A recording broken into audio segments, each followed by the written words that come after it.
Excellent. Welcome everybody. Good morning. It's a lovely day today, unlike yesterday, so we'll try and get through things to release you all as soon as we can. But a big welcome to everybody. Can I just start off by asking if there is any declarations of interest from anybody? On the board? No. Thank you very much. And just to say, our declarations of interest will be all published on the website, so that goes on the website, or it is on the website, one or the other already. No, it should be in the next couple of weeks. I've put some copies there as well. Okay, all right, there is an amendment. Yeah, thank you. And then the minutes of our previous meeting. So for everybody who was at the meeting, are these an accurate record of the meeting? Kathy, have you got something you wanted to raise? Thank you, Chair. I was actually in person, not on Teams, Chair. Oh right, well, thank you very much. I will change that. I think it was the previous one you were on Teams, weren't you? Yeah, that's right. Excellent. Thanks very much for that, Kathy. And then anything else on the minutes anybody wanted to raise? No. We can pass those as an accurate record then. We've got the action list following on from that, the action tracker. And looking through that, it would appear to me that every action is on our forthcoming meetings, with the exception of one open one, which is Claire Gerarda and Claire Thompson to discuss remote physiotherapy opportunities. I'm not sure if that has happened yet, Claire. It has. Okay, cool. All right then, so we'll leave that with you. But other than that, all those actions are dealt with. I think when we had, for the one meeting, Tom Hayhoe as chair of the board, he said the boards would be going to bi-monthly meetings. So that will be today is our last monthly meeting, and our next meeting will be in July, and they will be bi-monthly thereafter. So just to warn people that the next meeting will be in July. I don't think there's any other introductions. In terms of attendance today, we have Obi Hassan, who is on Teams behind me. Patrick Armstrong is on holiday, and Dr. Adrian Noon is deputising for him as Chief of Service for Medicine. Claire Thompson is on annual leave, and Emily Hubban is here deputising for Claire today, so welcome to you. For item 8, we are expecting David Goosey, who is the chair of the Safeguarding Board. My assumption is that he will be on Teams rather than in person. And whilst he's agreed, I'm not 100% sure he's going to get on, etc., but we will be dealing with that item regardless. And then for the maternity improvement plan, we're expecting Rosalind Bullen-Bell, who is the Director of Midwifery, who will come for that item as well. So that's just to let everybody know the people who will be coming and going throughout the meeting. So I think on that basis we can go on to the board assurance framework. So Chris, are you going to introduce this? I say just briefly, just a couple of things. As I said, this now we've had feedback from the central government risk team, and they have welcomed the production of the BAF. It's something that many of us around this table will be used to from other organisations. They will be included, or the BAF will be included in the main leadership meetings at the front of each agenda. We took it to the last senior leadership team meeting for HCS, and that will ensure that we continue to have a focus on our risks.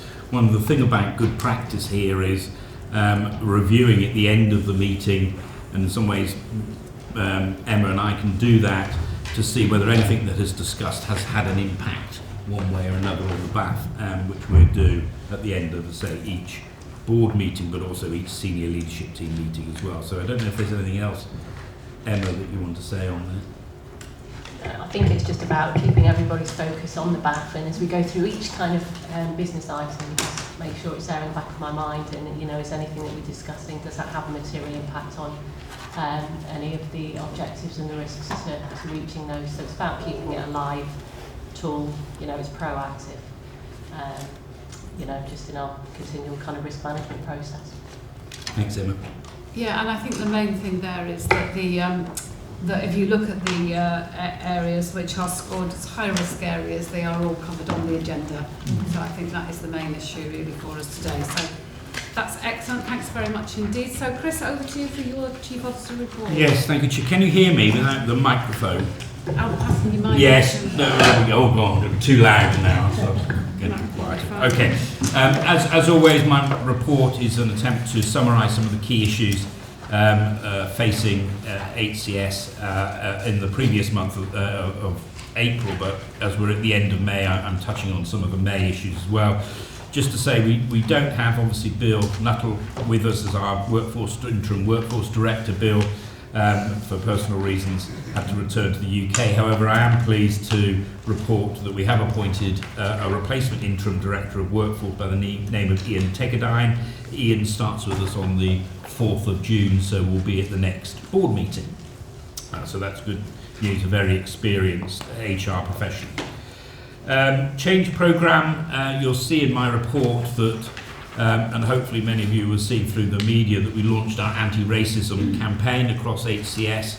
There was a lot of media interest and activity which supported our launch, so thank you to the media for that. And we've now established posters across all 70 plus sites that HCS provides services from. All HCS colleagues, as we've said before at this board, need to feel safe in their workplace. We're clear that managers have a role to play in supporting our colleagues in helping create a psychologically safe place to work, and that work continues. I will hold the senior leadership team to account for ensuring that that happens. So that was a major event during April. We've had a number of staff engagement events during the course of April and indeed May.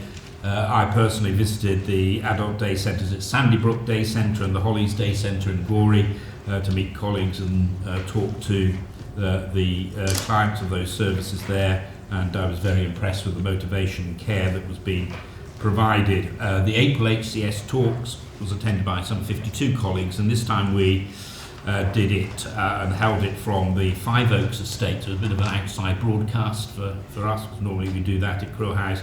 And just to remind those that don't realise that Five Oaks contains our laundry, sterile services and stores department, so I was able to meet colleagues from those services. You'll see a series of HCS engagements and achievements listed in my report. I just want to say thank you to the colleagues that worked so hard to move patients to Clement Ward to allow for the refurbishment now of Bartlett Ward. Colleagues also worked together to close Sorrel Ward to allow for redecoration, and that is now back open as our private patients unit.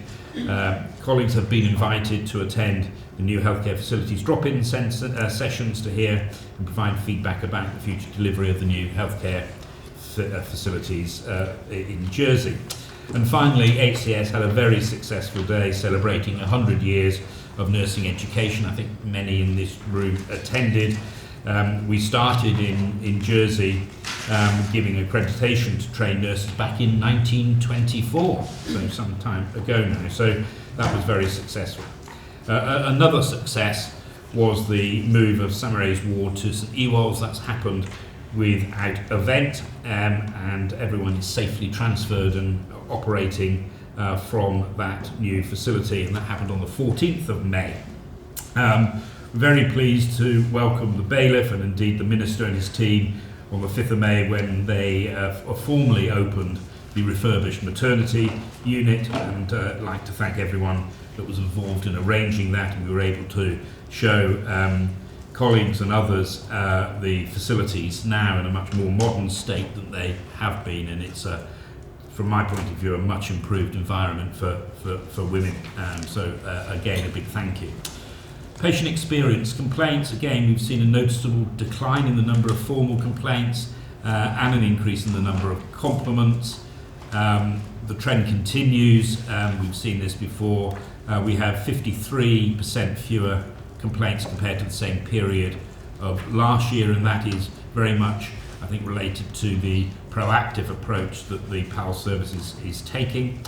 Compliments, again, we've seen a significant increase in the numbers of compliments logged on our DATEX system. So this is staff putting responses onto the DATEX system, and which is an increase in 91% compared to April 23. So some good stuff there. Pressure ulcers. Well, we will remember that in March 24 we saw an increase in pressure ulcers, but it's encouraging to note that there's now been a significant decline in the numbers of grade 3 and 4 deep tissue injuries during the course of April.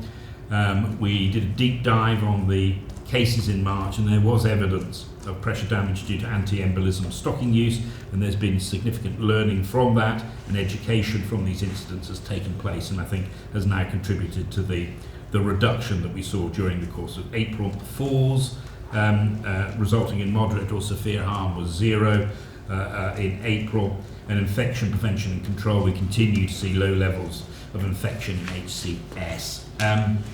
Rheumatology. We last spoke about this at the board meeting in January of this year.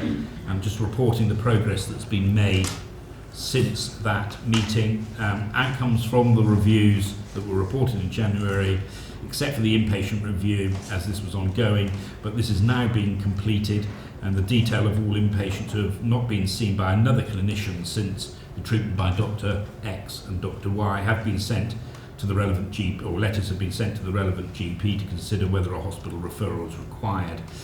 Importantly, duty of candour letters are now being sent out, and these are letters following an assessment of possible medical harm that has been caused in rheumatology. That work has been undertaken by specialist rheumatology or by specialist rheumatology consultants. This is expected to conclude in the coming weeks, but as I said, those duty of candour letters starting to be sent out now. Adrian, that's right. Colleagues from the Law Office Department are considering now the process for patients to resolve any concerns or complaints around compensation, and PALS continues to play an active role in supporting patients through that. Quality and Safety Committee, chaired by Dr. Gerardo, will be discussing the progress against the action plan, I think, in the June meeting. So work continues on that. We will, probably at the July meeting now, be reporting on the outcome of the review of those patients that have died and that were under the care of Dr. X and Dr. Y. And we will provide a review and a feedback in July on the outcome of that and whether we need to refer patients to the Viscount. Maternity improvement plan, there's a report in the papers, but since the last board meeting, 3 further recommendations have identified as being complete. We are making progress, however there are still some long-term actions there and issues, particularly around culture, which we've discussed here as a board, and indeed executive team are very familiar with. It's also good to note that we've got the practice development midwife starting in July, and that will enable us to close some further recommendations in the improvement plan. Medicine improvement plan, there's detailed information in item 15 on this meeting's agenda. Remember, the medicine improvement plan was a result of a Royal College of Physicians review on acute medicine at HCS, which required us to make some significant improvements. Mental health and social care performance remains stable. However, it is pleasing to note that we have seen some improvements in access and waiting times across the service. However, as we all know, ADHD waiting lists continue to increase.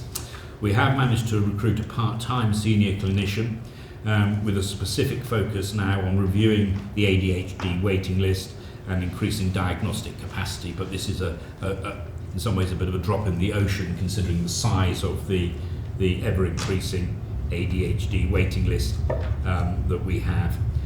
Work has commenced on developing a mental health specific recruitment campaign, and that's essential. We're still struggling to recruit psychiatrists and indeed others, but a real focus on mental health recruitment. From the point of view of waiting list, I'm pleased to observe from the data that HCS has continued to reduce the number of patients waiting, the longest times for inpatient procedures, with the percentage of patients on the elective list greater than 52 weeks reducing for the 5th month now in a row. So we're seeing a trend. Patients waiting over 52 weeks for an outpatient appointment has deteriorated slightly. Details are provided in the quality report, so we can, Emily, if people have questions on it, we can pick that up. Then emergency acute service, sustained improvement in the flow metrics was impacted by overall bed availability and further complicated by gender and isolation requirements, and that had an impact on that flow. Decisions now have been made to relocate the same day emergency care known as SDEC to release 6 beds, which appears to be improving our performance as we move now through, or has been improving performance I think during May now into June. Workforce, I just need to report that unfortunately the workforce report doesn't contain the accurate data that we were expecting, and unfortunately we only noticed that after the report had been circulated, so we do need to rectify that information. That's been reconciled at the moment, and we will send out the accurate data, particularly its data on vacancies and sickness that are of concern don't appear to be accurate from the system coming out of the system. So we'll circulate that separately to the board and obviously update the website when that's available, but we can talk about that when we get to the report, Chair, as well. And finally, finance, I think it's pretty clear from my report that we are facing substantial and significant challenges as regards to finances and particular cost pressures that are coming to meet us during the course of the year. OBSM will talk about that in his finance report. We are looking at a risk of at least £18 million during as a year-end forecast. We have looked at some possible mitigations which have been shared with the Minister and team. We won't be implementing those because of the impact that would have on clinical service. So it's sort of over to the politicians in some ways around the debate now with government about funding in health, which I know the Minister of Health is very keen to do when he returns from his annual leave. So that's all I wanted to say on my report. So happy for questions, Chair. So any questions from anybody? And I just want to make it clear, it's not just the non-executives who ask questions. Your own executives could ask questions of your report. They could, yes, Could and often do before it comes out. Yeah. Anyway, so any questions for anybody? Claire? Can I just ask how you're addressing the gaps in mental health services in terms of recruitment? Is that something that's... Do you want to? Andy's best place to talk about that. Thank you, Claire. So there are you've heard that the data is accurate in the workforce report. There are 92 vacancies in mental health services currently, and of those, 17 posts have been offered. So we're closing 17. We're closing the gap. We are continuously recruiting psychiatrists. We have interviewed lots of psychiatrists in the last few months, and I'm pleased to say that it looks like we've got 2 consultant psychiatrists that are coming, and we've certainly got 3 middle grade doctors that are coming. So that's again is a step in the right direction. The key, I think, has to be about a proper mental health focused recruitment campaign. That's the plan. So I'm now working with an advertising agency to think about how do we do that. It's not about saying we have this one job, would you like to apply for it? It's about getting people interested in the idea of working in mental health services here, and then trying to match people's skills with what we have available. And that means we might have to tweak what we're looking for to meet the opportunities of the people that want to come. So we're continuously looking at skill mix, thinking about the different ways that we can do this. And certainly we're really starting to think about how we grow some of our own staff internally. So again, we're going to sponsor 2 staff this year to do their nurse training, because people who work and require to continue to work can't afford to do their nurse training, and we've got a workforce that actually of people who don't have a statutory qualification but want to gain one but can't afford to. So the more we do that type of thing, we're also looking currently at a psychology grow your own scheme as well, jointly across adult and children's services, where we sponsor people to go, and we're talking to a university about a shared arrangement where we might sponsor some folk to go and do their psychology training. So we've started to create a pathway. We've developed and recruited into psychology assistant posts in order to start to. I think that's the answer, isn't it? It's about career pathways, but it's also about a specific focus around mental health. Excellent, thank you, Andy. It sounds like you've got things really in hand. You've got things really in hand, and I'm very pleased by what you're doing. Thank you. Yeah, thanks for that.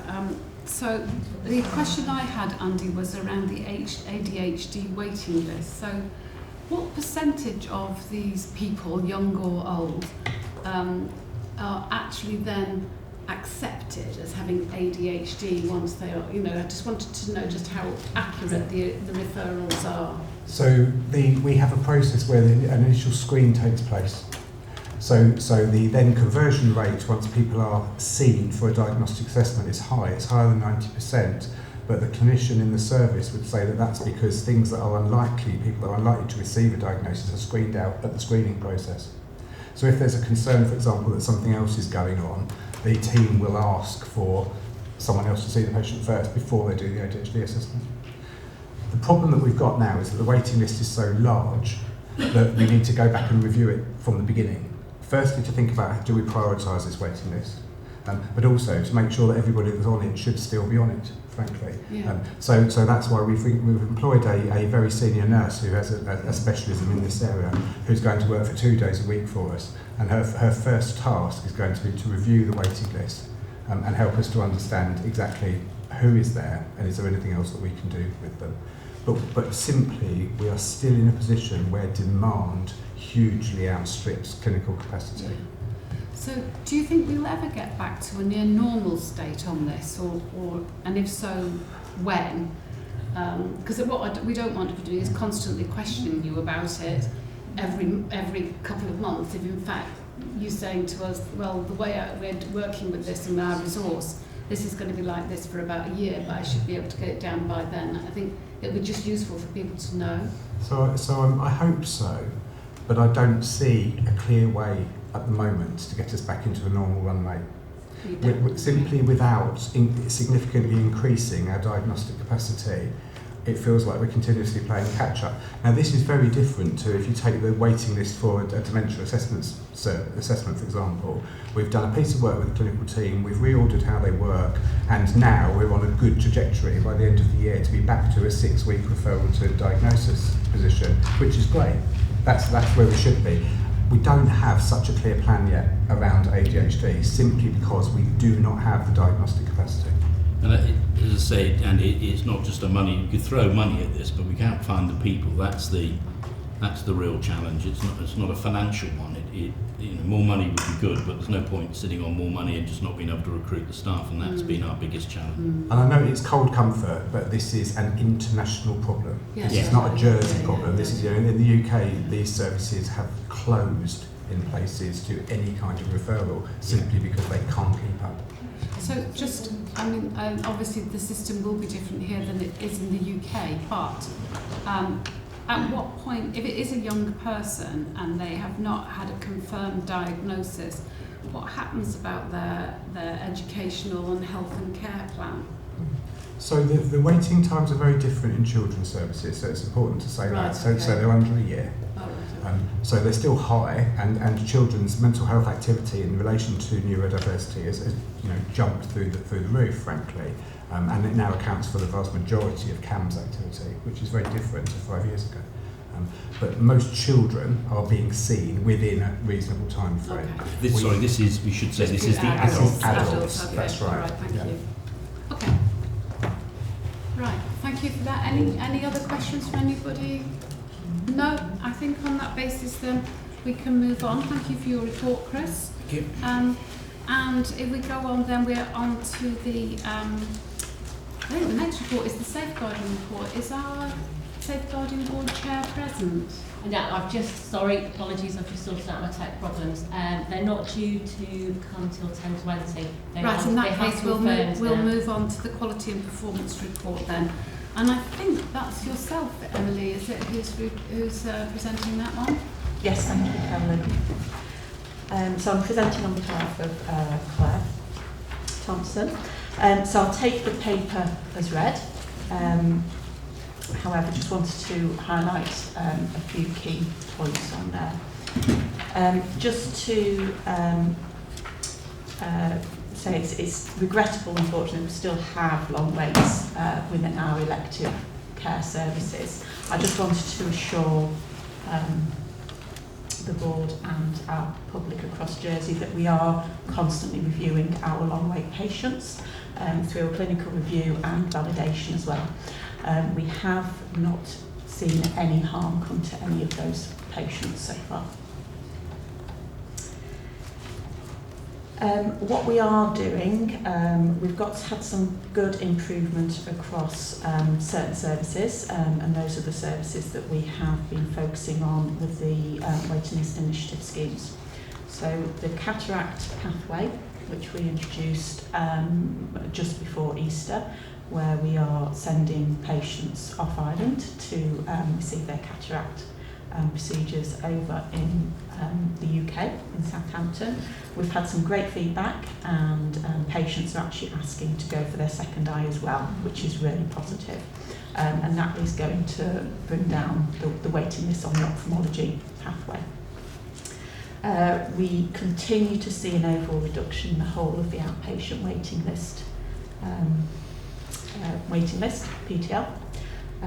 And in our stroke and TIA pathway, we've just recruited a consultant, and that consultant has significantly reduced the waiting times and the waiting list in that area as well.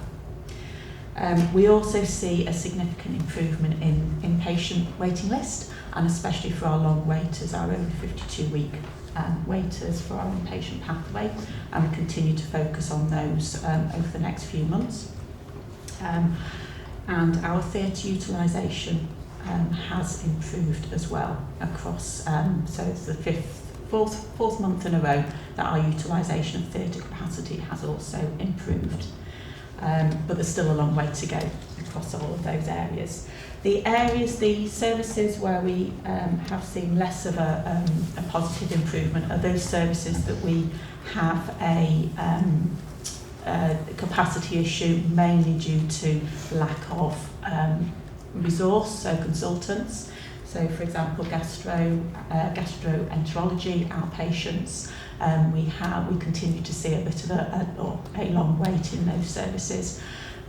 But we do have a gastro consultant commencing in July, and we do, up to that point, we do have some additional locum capacity as well, which once we've mapped out what that means, so towards the end of Q3, we should have a better handle on our demand for gastroenterology services. In terms of endoscopy, likewise, the new gastro consultant will be providing us with some additional endoscopy capacity when they start. We did undertake a waiting list initiative for endoscopy services through November last year and March this year, which improved significantly our diagnostic scope weights. We are seeing a slight increase again. However, once we've got that additional consultant in post, that will reduce. And lastly, our dermatology waiting list remains significantly high, and this is almost all to do with lack of capacity within that service. We are out to advert again for a substantive consultant dermatologist. Dermatology is a compromised service across the UK as well. We are hoping that we have attracted a new dermatologist to apply, and we are looking at putting in some additional capacity in the short term to reduce those long waits. It's not just the new patients that are referred, it's all the follow-up long wait patient, the follow-up patients. Just to reassure though, however, our urgent dermatology cases are being seen within the correct time frame, i.e. 2 to 4 weeks. Our urgent dermatology referrals are being seen. We do have an increase in MRI diagnostic procedures. That is following, undertook a pilot, as you're aware, which reduced our waits down to 6 weeks. That concluded in January this year. Since that point, we have put additional capacity in, but not as much as capacity as was included in the pilot, which has meant our diagnostic MRI waits have gone up slightly. We are implementing the pilot plan as a sustained process in July. We're commencing recruitment processes in July, which will then mean our MRI waits will reduce back down to the 6-week diagnostic target, just to assure our urgent MRI patients are not being compromised due to the length of wait. They are being prioritised. Our clinical teams clinically prioritise all referrals, and they will be seen within the 2-week target. Okay, sure. Thank you. Should we go to questions? Thanks very much for that, Emily. Any questions from anybody? I have a question, if that's all right, if nobody else does. So I wanted to ask you about the impact of increasing services for private patients on the waiting lists for people who are public patients. So I really I understand that if you're paying to go private, effectively you're paying to get seen sooner. I get that. But my issue really is about people who are public patients who are urgent, and how that is assessed and how their waiting times are dealt with, and whether there was an impact through an increase in private patients to those who are public patients who need urgent care. Okay, so just to clarify, it's the our urgent public patients being seen over the private patient cohort. What I wanted was some clarification. Well, I would like a categorical assurance that private patients are not getting precedent over urgent public patients. They're not. Absolutely, yeah, absolutely not. All patients, regardless of whether they're private or public, are clinically triaged, and it's the most urgent patients that are prioritised above all others, regardless of whether they're private patients or whether they're public patients. And that happens, that we can monitor that. I monitor that on a daily basis. And yes. Good. So that's excellent to get that categorical assurance. So what the impact therefore is, if we increase the number of private patients, is that those non-urgent public patients wait longer, presumably? If we increase the private throughput, we should be increasing the private capacity. Okay. So in terms of the MRI pilot that was undertaken, it was proved that the impact of increasing private throughput actually had a positive impact on the ability to deliver a better public service for our MRI cases, patients, which you saw, which is as a result of it came down to a 6-week wait for MRI. I think sorry. If you just let Claire Yeah. and then you can wrap everything.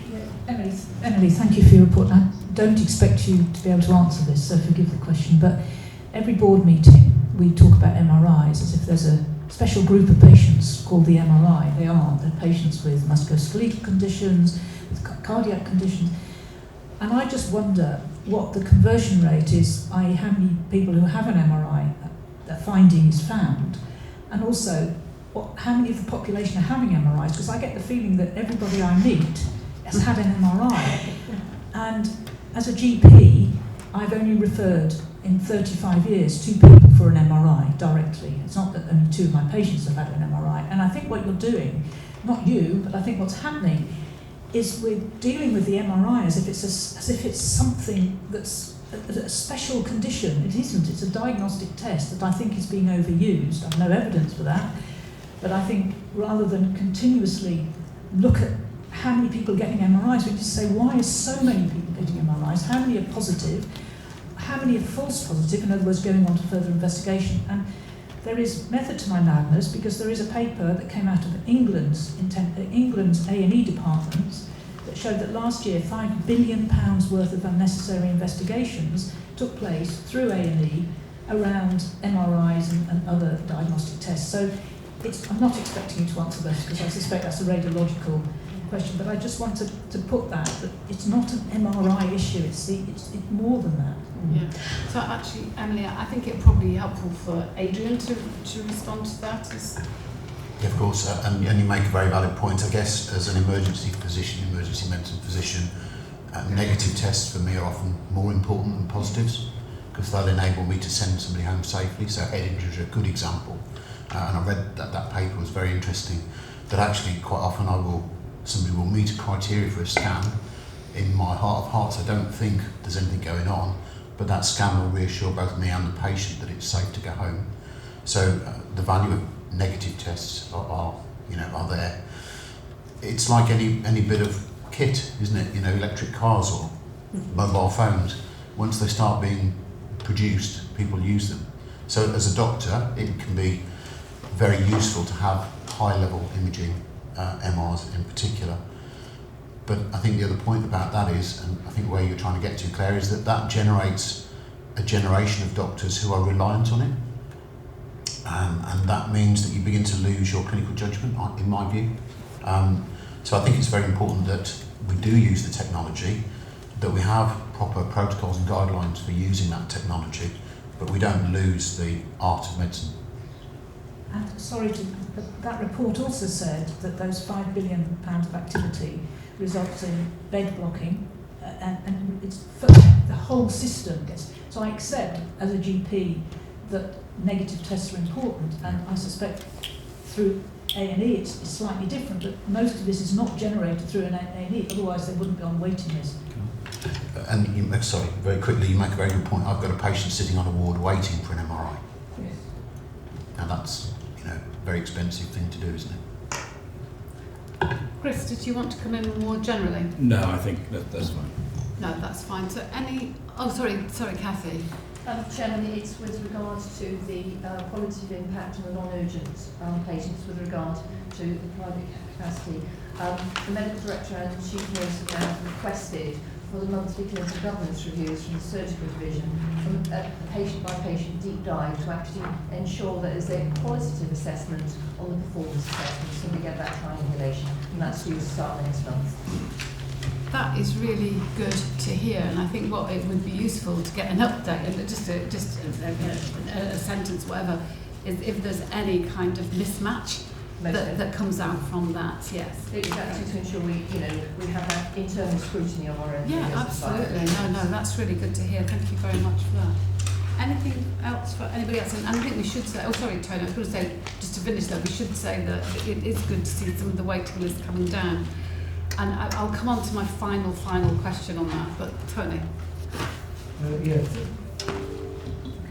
Thank you. Yeah. Just to say that Andy and I remain very aware that the range of social care indicators is very thin, really, and not really focused on outcomes. There's a lot of work going on behind the scenes on that, I know, but we're very much looking forward to the adult social care development event later in June, which can really help us reinforce what a good social care system looks like and how that supports well-being generally and reduces demand over time on hospital services. So, we're looking forward to reporting back at some point.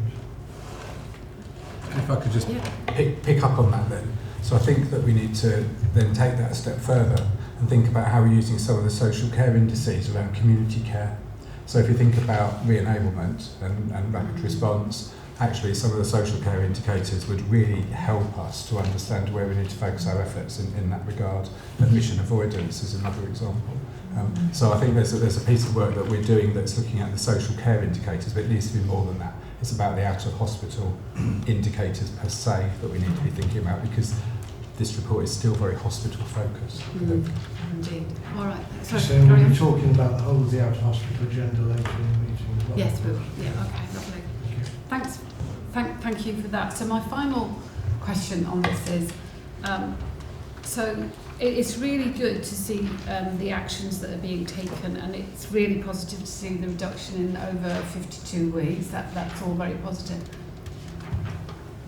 I don't think the public actually, do they generally believe all these statistics? What is it about it that people question all the data all the time? I don't know. I mean, you may be not able to answer that, and I'm not trying to be unhelpful in asking the question, but it does come up quite a bit that people don't necessarily believe what is being said here. Now, it might be that there's nothing that we can do and people just never will believe it, but I just wonder if there's anything that you can do which kind of, gives people greater confidence in the data that's being given. And I'm sorry if that's an awkward question for you, Emily.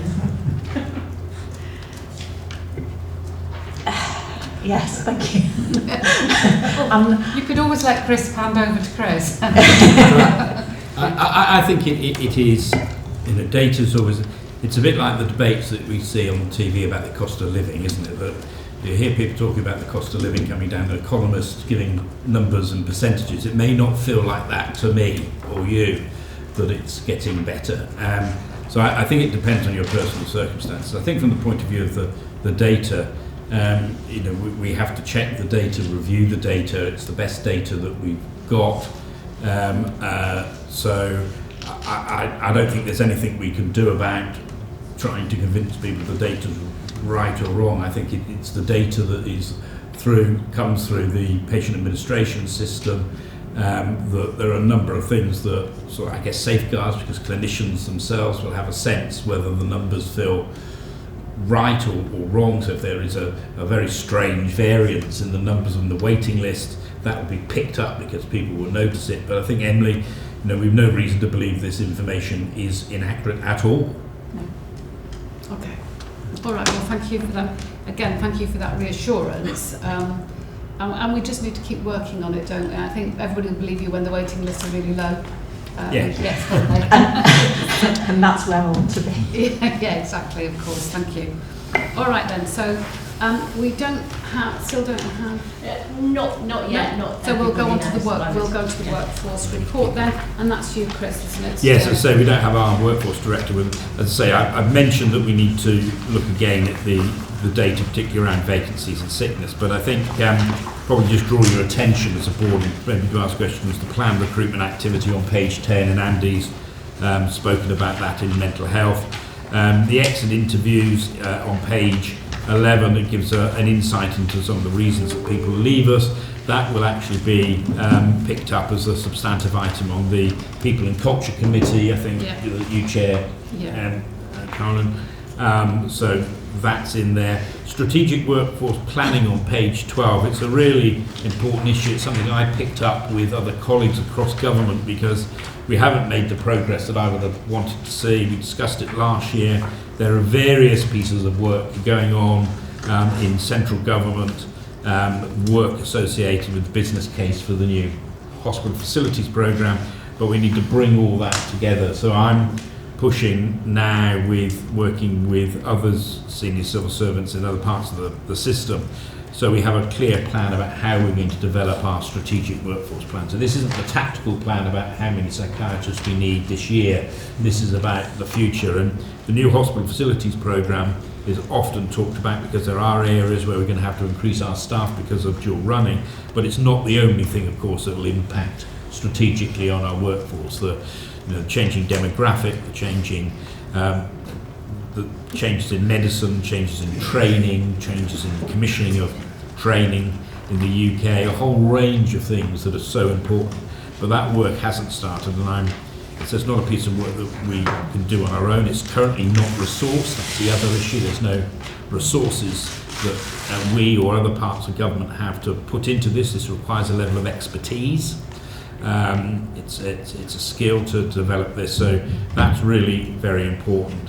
And also just to note that we did see some staff appraisal improvement, and we've checked the data on that, and it's correct on appraisal. We did see it move. I think it's 40+% now, excluding manual workers, because of course manual workers under the government of Jersey policy are not subject to the appraisal system that everyone else has. That's an agreement with trade unions that was made, so you don't really want to count those numbers in the denominator because it gives us sort of false reading. But we are seeing progress. It's nowhere near good enough, but we are making a movement in the right direction. So that's the only thing I wanted to say about the workforce report. Okay, thanks. So Claire, and then Julie, sorry. Thank you very much, and I think there's excellent work being done. I'd just like to thank the executive team for all their hard work. Again, I've worked out sickness absence about 10 years. If you start to look at, divide that by a year's worth of sickness. But do you have any sense whether this is long-term sickness, i.e. people having catastrophic illnesses, or really lots and lots of episodic illness? And I know we have data on what's long-term and what's short-term, but I say without a workforce director, but I don't know, looking at, let's say, Andy, or probably Andy in your area, for example, just as an example, the sort of mix you might expect to see. So the overarching sickness data is significantly skewed by a small number of very long-term absences. We see across mental health and social care, we see far more short-term, 1-2 day blocks of absence than we do longer periods. I think that will be true of acute services as well, but it's something we can pick up with Ian to take a time, but we do have that information. And I'm aware that we had one board meeting where we talked about the lack of occupational health. Is that still an issue? Yes, occupational health is provided for the government of Jersey, from an off-island service in effect provided to us. There is a review that People Service and the government are undertaking on what's the best way forward as regards to occupational health for Jersey government, including health. So that is being reviewed because we believe it can be and should be strengthened. Julie. I just wanted to go back to the issue of strategic workforce and to endorse the necessity of doing that, which I think is really important, particularly because that helps us to get upstream of some of the recruitment difficulties we then start to see which become urgent and operational. But also because of the point that Andy made earlier about needing to look at new types of roles and creating the opportunity to study for those types of role on Ireland. So it really is important that we do that piece of work. But it struck me that piece of work should be driven by an acute services strategy, which I don't think we have currently, and I don't want to sort of get ahead of the fact that we are developing, I know across government, an overarching whole system health and care strategy, but I do think we need to mandate as a board an opportunity for us to start to consider what the actual acute services strategy would look like that sits under that, because that should drive the workforce strategy. And indeed mental health strategy as well. So no, I totally agree. Okay, so thanks for that, and I think that's an important point that you raised there, Julie. I've got quite a few less strategic questions to ask, actually. So the first one is, why is, I know I don't, it's not a blame game, but it's a bit bizarre that the information is so wrong, and so I just don't understand how it can be so wrong. So that in itself erodes a little bit of confidence. Now, obviously, we've got the Workforce Committee in June, and we can really deep dive on these issues. But I think it would just be useful to understand what it is that's causing that data to be wrong. Because this data comes from, obviously, it's different to the waiting. This is the Government Connect system that drives this data. As Obi behind me will know, that we have spent and continue to spend considerable amounts of time reconciling basically what you see from the Connect information with what you're seeing on payroll and what we're actually seeing on the ground, so to speak, operationally. So that has always been a challenge, and there are concerns. So I can't speak for the Connect system because I'm no expert on it, but it is something that I know Andy and others around the SFT we've been sort of concerned about, and the question of why is I just don't know the answer. I don't think that we do, and that's the problem. That's so frustrating for everybody, isn't it really? But yeah, so that must be very, very frustrating for you as managers. So my next issue is on appraisals, and at our last meeting we had an excellent report from Jessie about the appraisals that have been done in the nursing, with the nursing workforce, where I thought some of the senior nurses were obviously taking serious responsibility to get the rates up. So I think you said it was above 40. I think it's 35, about 35%, isn't it, the appraisal rate completed? And yours is way over 50 now. Yes. I just wonder why the best practice that we have in nursing cannot just be transferred across all the other parts of the workforce, and then we get that statistic up considerably.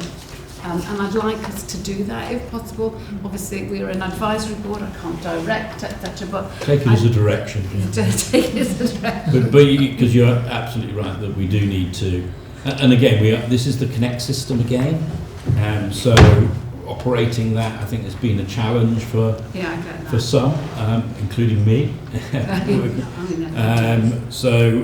It is something we have to increase significantly. Doctor appraisal, of course, is separate and different, and a renewed effort is taking place on doctor appraisal, working with Wessex, and having a combination of on-island and off-island capacity to do doctor appraisals, because it's a big task for doctors to appraise, but it is a very different system for those who are not familiar with it to perhaps the appraisals that many of us will be familiar with. It is a different type of appraisal, but we need to make rapid progress, I would say, Adrian, in improving doctor appraisal as well, but that's not recorded, I don't think, on the Connect system. Is separate. Okay, thanks. And then my final one is the exit interviews that were done by Law at Work. And I just commend you all, one, for undertaking that, getting that piece of work undertaken, and two, for publishing it, because it's not positive reading in any way, shape or form. So your transparency is to be commended. But actually, it's almost, I think, 66% of the leavers left because of what I would call cultural issues. And, from dissatisfaction, integrity and poor decision making, to the relationship with their line. And there's all different things in there that I think you could categorise as culture. So I know that the staff survey is undertaken as the whole of Jersey government. But we're going to have to start doing something which is about pulse surveys within the service.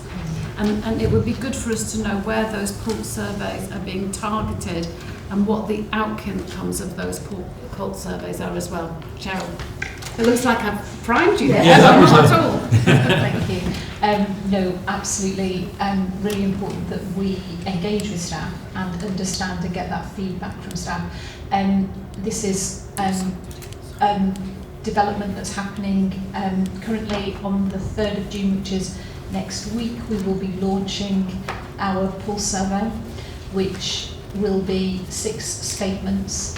We want it to be an opportunity that's a quick and short kind of engagement with staff, mindful that actually the whole survey that was done in 2023 was 75 plus statements, which took a significant amount of time for staff to complete, on average about 30 minutes. And what we're trying to do in the idea of the word pulse is get a quick understanding about where the workforce is at this moment in time in terms of it being our ambition of it being a great place to work. So the plan is that next week we will be launching one of our quarterly pulse surveys. We have another one that will be launched in September. That will be a Government of Jersey-wide pulse survey, so we are not in control in terms of what those statements, in terms of what people will feed back to us, what they will look like, but we anticipate that they will be taken from the survey that was carried out in 2023. Okay. So I think it obviously the people and culture workforce and culture subcommittee needs to go through some of those in detail. But actually, I think it would be really important to see it here, because I think we've got to see an improvement in this. Because I do think, to register it is really concerning that over 66% of colleagues are leaving for cultural issues, which is not good. Yeah. So And to add to that, Chair, the dashboard specifically for culture elements will be brought to the board in July.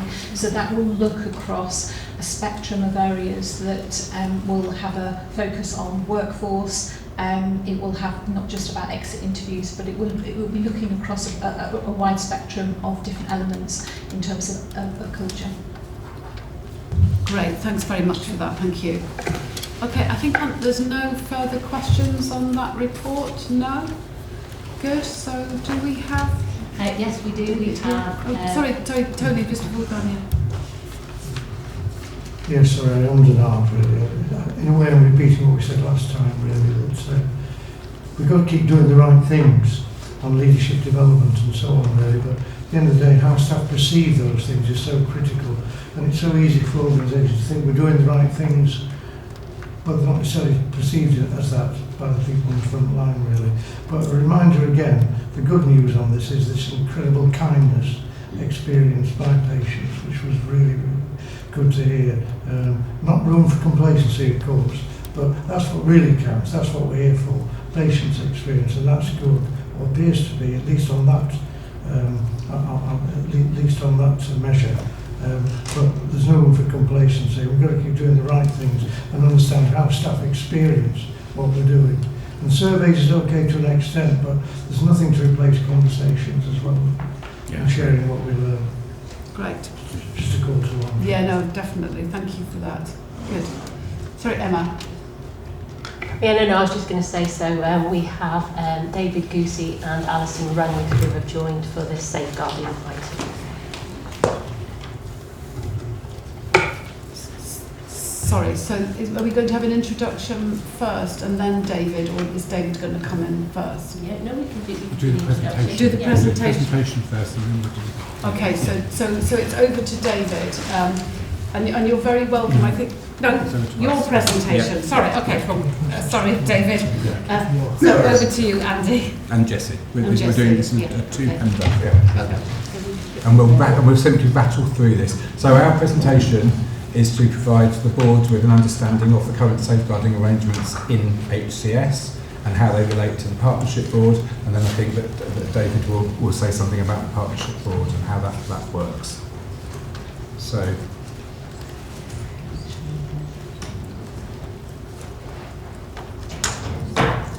just waiting for that. This one. Sorry, really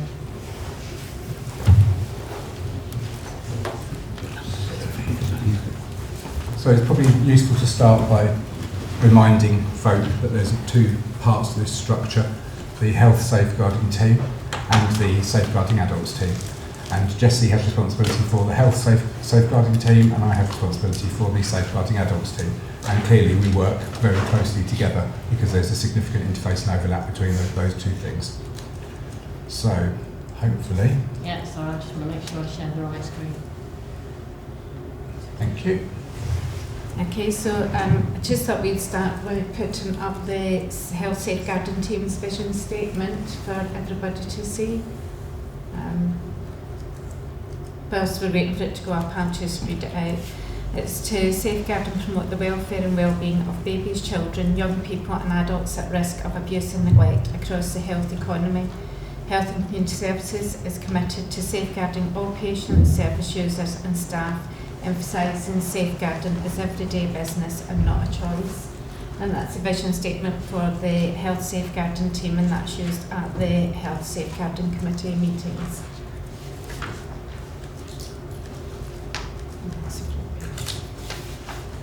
So just to demonstrate who is within our health safeguarding team, the committee meetings are chaired by myself.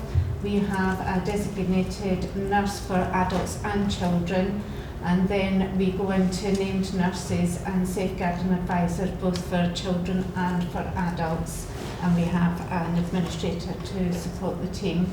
We also have a designated doctor, a named doctor. We have named GPs who attend our monthly meetings, Kate Wilson and Penny LeBar for adults and children. The safeguarding adults team is made up of 3 budgeted posts, a team leader and 2 practitioners. But actually, due to the ever-increasing level of demand for the last year, we've had an additional 2 practitioner posts that have been non-recurrently funded. So the team is working at now 4 practitioners. They report through the social care structure to me. And there's the adults team responsible for screening, investigation and coordination of all adult safeguarding referrals across the system. So anything comes in to the safeguarding adults team, and that includes both undertaking formal inquiries and also any large-scale investigations where we've got significant concerns about patterns. Just as an interest, we had 515 referrals in 2022. That went up to 557 in 2023, and just in the first 4 months of this year we've had 173 referrals with an additional 82 requests for advice. So activity is just going up and up, as you might expect, really. The key, next one please, the key source of the referrals are from within HCS, from the police and from other care agencies, but we do have referrals from other places, including from individuals. We report each quarter on all of the activity, and we look at patterns and trends to try to understand what's going on. We have particularly high levels of physical health needs, mental health needs and cognitive impairment within the group of people that are referred to the service, as you would expect. And the main categories of alleged abuse in descending order are neglect, psychological abuse, domestic abuse, financial and self-neglect. We do see referrals for sexual abuse, but they are less in number than the things that I've described. We have a need to review. It's worth reminding us that we don't have a Care Act, so there's no statutory framework for most of this here, but it's done in accordance with the principles of the Care Act. But we acknowledge that we need to review the managing allegations policy, as there's some gaps within that. And we also have a very specific issue around self-neglect, and we need to understand how we wish to manage self-neglect safeguarding referrals. The team have done a load of work around making safeguarding personal, which is about understanding what the person that is being safeguarded wants and what they hope to get from the referral, and then going back and finding out whether that happens or not. And we're regularly receiving that feedback now as part of the work that they do. And we're also looking at how referrals come in. At the moment, lots of referrals come in through this front door of health, through the SPOR, single point of referral, and there are some difficulties with that we need to be thinking about. And then lastly, we've got an ongoing issue that we talked about previously here in the board about SROL, so restriction of liberty processes, and the number of outstanding assessments, which is sitting at about 166 currently. But clearly there is an overlap between safeguarding concerns and restriction of liberty assessments. So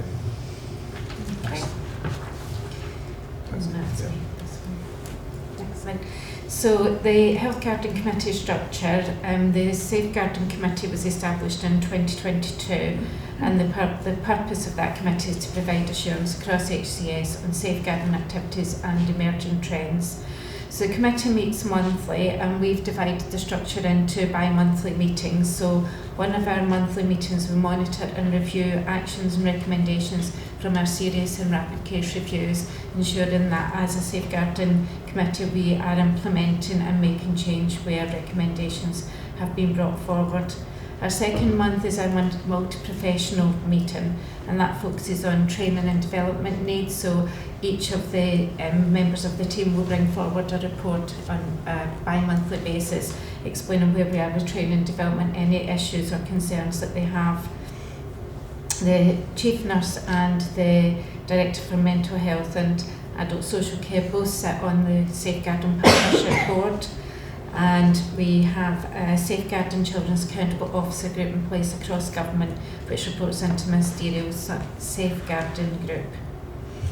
The committee has been focusing since the March of this year on the new Children and Young People's Law that was introduced in 2022. And the law aims to promote and support the wellbeing of children and safeguard their welfare. So the law includes new responsibilities for all organisations who work with children, young people and their families, and that's every member of staff that comes into contact with a child, young person or their family, no matter how small that contact is.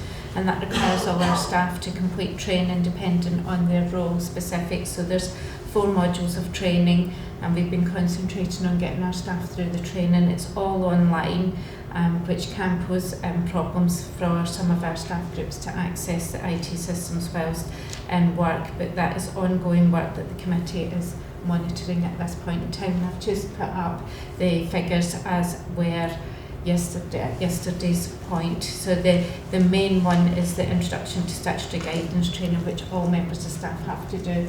And at this point in time, we've got 1,042 staff members completed that training. So lastly, we had a bit of a think, as you would expect, about what the key risk challenges in learning are around this agenda for both of us together. The first I've referred to is the lack of a statutory framework. The second is increased activity, both across children's and adults, and how we manage that. I've talked about self-neglect. We're also doing some further work around domestic abuse. The domestic abuse law was introduced here within the last 2 years, and so that's made a change to how some of this works, in a positive way, I think. Certainly there are issues of complexity working across agencies and boundaries. We see that a lot, as you would expect, in reviews where things haven't gone as well as they might. We've got a particular pressure on training resources. You'll remember that we agreed at the board here we would introduce mandatory training for all staff. That includes a safeguarding refresher. That means that we've got 2,300 staff that need to have a safeguarding refresher within the next year. Yeah. And clearly, unless we solely do it online, we want to think of a way of delivering that that's more interactive and allows people to really get into some of the detail. So we're thinking about how to do that at the moment. I've talked about the backlog previously around significant restriction of liberty assessments. We have commissioned a Royal College Looked After Children review, which is just starting, so that we can understand from a health perspective how we're looking at looked after children and what it is that we're doing with them. There's an issue around ongoing a stable medical provision for safeguarding children, which Jessie is seeking to address. And then, as is always the way, I think, the key theme that keeps coming up all of the time is how we ensure timely, responsive, multi-professional, multi-agency communication across the system. And I think certainly that's one of the things that we talk about a lot, as you would expect, in the Joint Partnership Board. Right, that was really informative and succinct, so thank you very much indeed. I'm going to pass straight over to David, and then I think we go into a general conversation about it. And I should say thank you very much to David for attending today's meeting. You might want to tell us a little bit about yourself, David, and your role. I am aware that you've only been the chair of the Safeguarding Board for just over a month. But I think the good news about that, particularly as we're going to be inspected in a year or so's time, and safeguarding is one of the elements of the inspection regime, I think it would be really helpful if you could tell us some of your first impressions about what we need to do differently, better, or more of. Thanks, David. Thank you, and I'm very pleased to be able to come to your meeting. I've been in post just slightly longer than you suggested. I took up the role in February, but it's a 27-day-a-year role, so I've done the equivalent of about a week so far, which is not very long. And I've been appointed to chair the Safeguarding Partnership Board, but also act as an independent scrutineer, which is somewhat of a departure from my predecessor. In the English context, independent scrutiny is a fairly well-developed process in safeguarding children context, and to some extent in the adult safeguarding world too, really acting as a critical friend to the system, providing high support and high challenge to those member agencies that make up the partnership. And I was appointed largely on the basis that the role would shift or change from the emphasis on chairing the partnership to being more of a scrutineer for the system over time. And so one of the things I hope I might be able to bring to your committee in future is more of that scrutiny and oversight from an independent perspective, which you may find helpful. I think in terms of my initial observations, and they would just be observations, I think I wouldn't want to put any further stress on them than that in a sense. We've got a system that has tried to follow the model from the English context for children.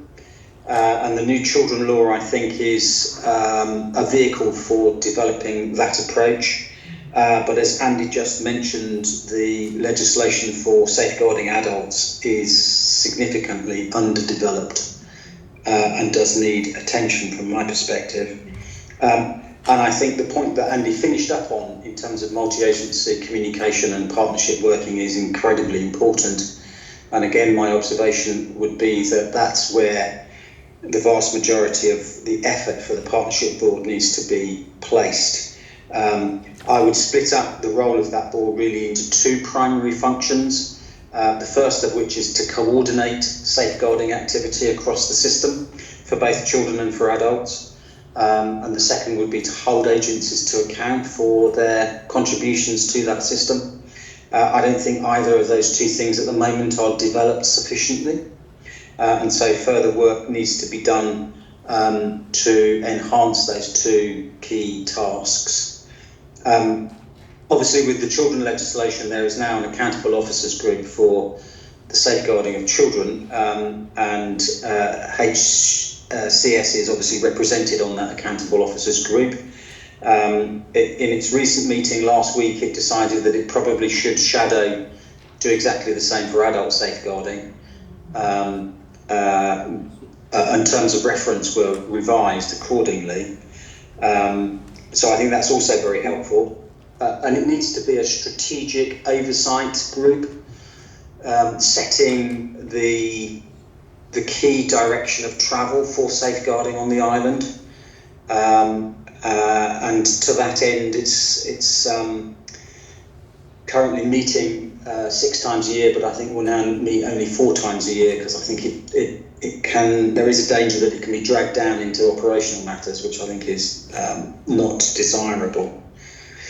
And one of the big areas, I think, in terms of coordinating and accountability is data. So the Safeguarding Partnership Board has 2 subcommittees, one dealing with quality assurance for children and one for adults.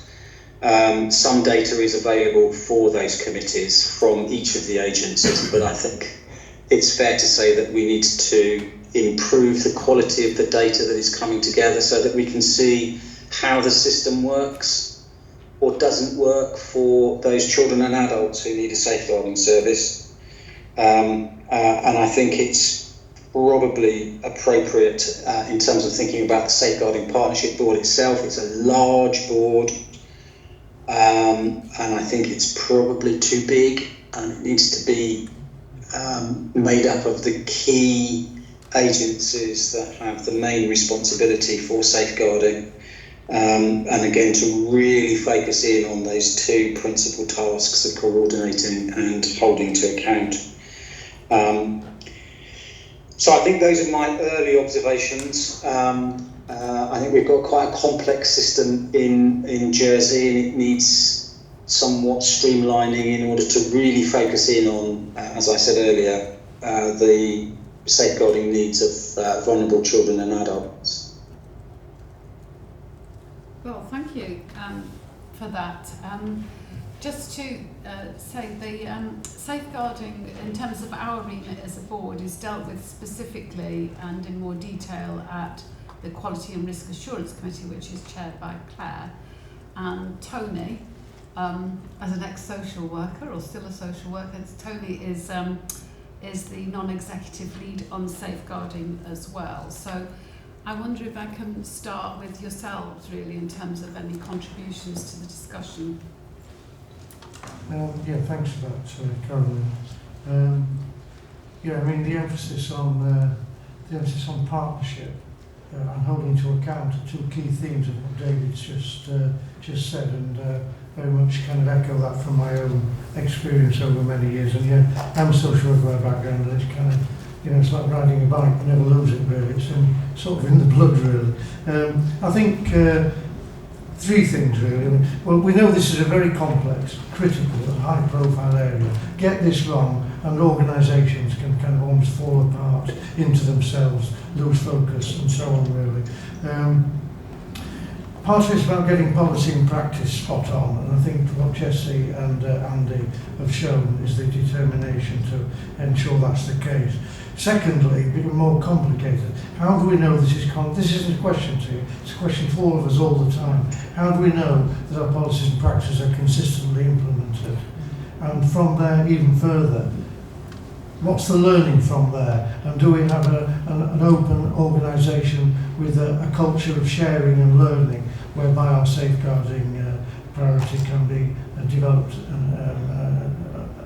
in forward-looking ways all the time. So, I mean, I'm working within the committee on that, as said, Caroline, and I'm pleased to be the NED lead on that. I look forward to working with yourselves, Andy and Jessie, and with yourself, David, perhaps an offline conversation. Thank you. Claire? Yeah, Absolutely delighted, David, for your presentation, and also the rest of staff that have presented, and also that Tony's going to be the NED really holding this. I'm so surprised, sad by the number of referrals you're getting. I suspect many of those are adult rather than children. All adult, those numbers are all adult. Yeah, and that reflects the increase in loneliness, increase in dementia, increase in poor housing. It's a proxy for something rather than a proxy. You know, it means, I'm a GP, so I see this all the time. And it might be, at a later date, you try and dig underneath the bonnet because you're hardworking social workers doing assessments, when in fact the referral is because of something else, just getting them into the system. I mean, that's what it means. But thank you, because that's an amazing emotional toll on your social workers. And I have a conflict of interest. My son is a safeguarding lead for an area in South London that has staggeringly high rates. So I know that this is a big emotional toll on you all.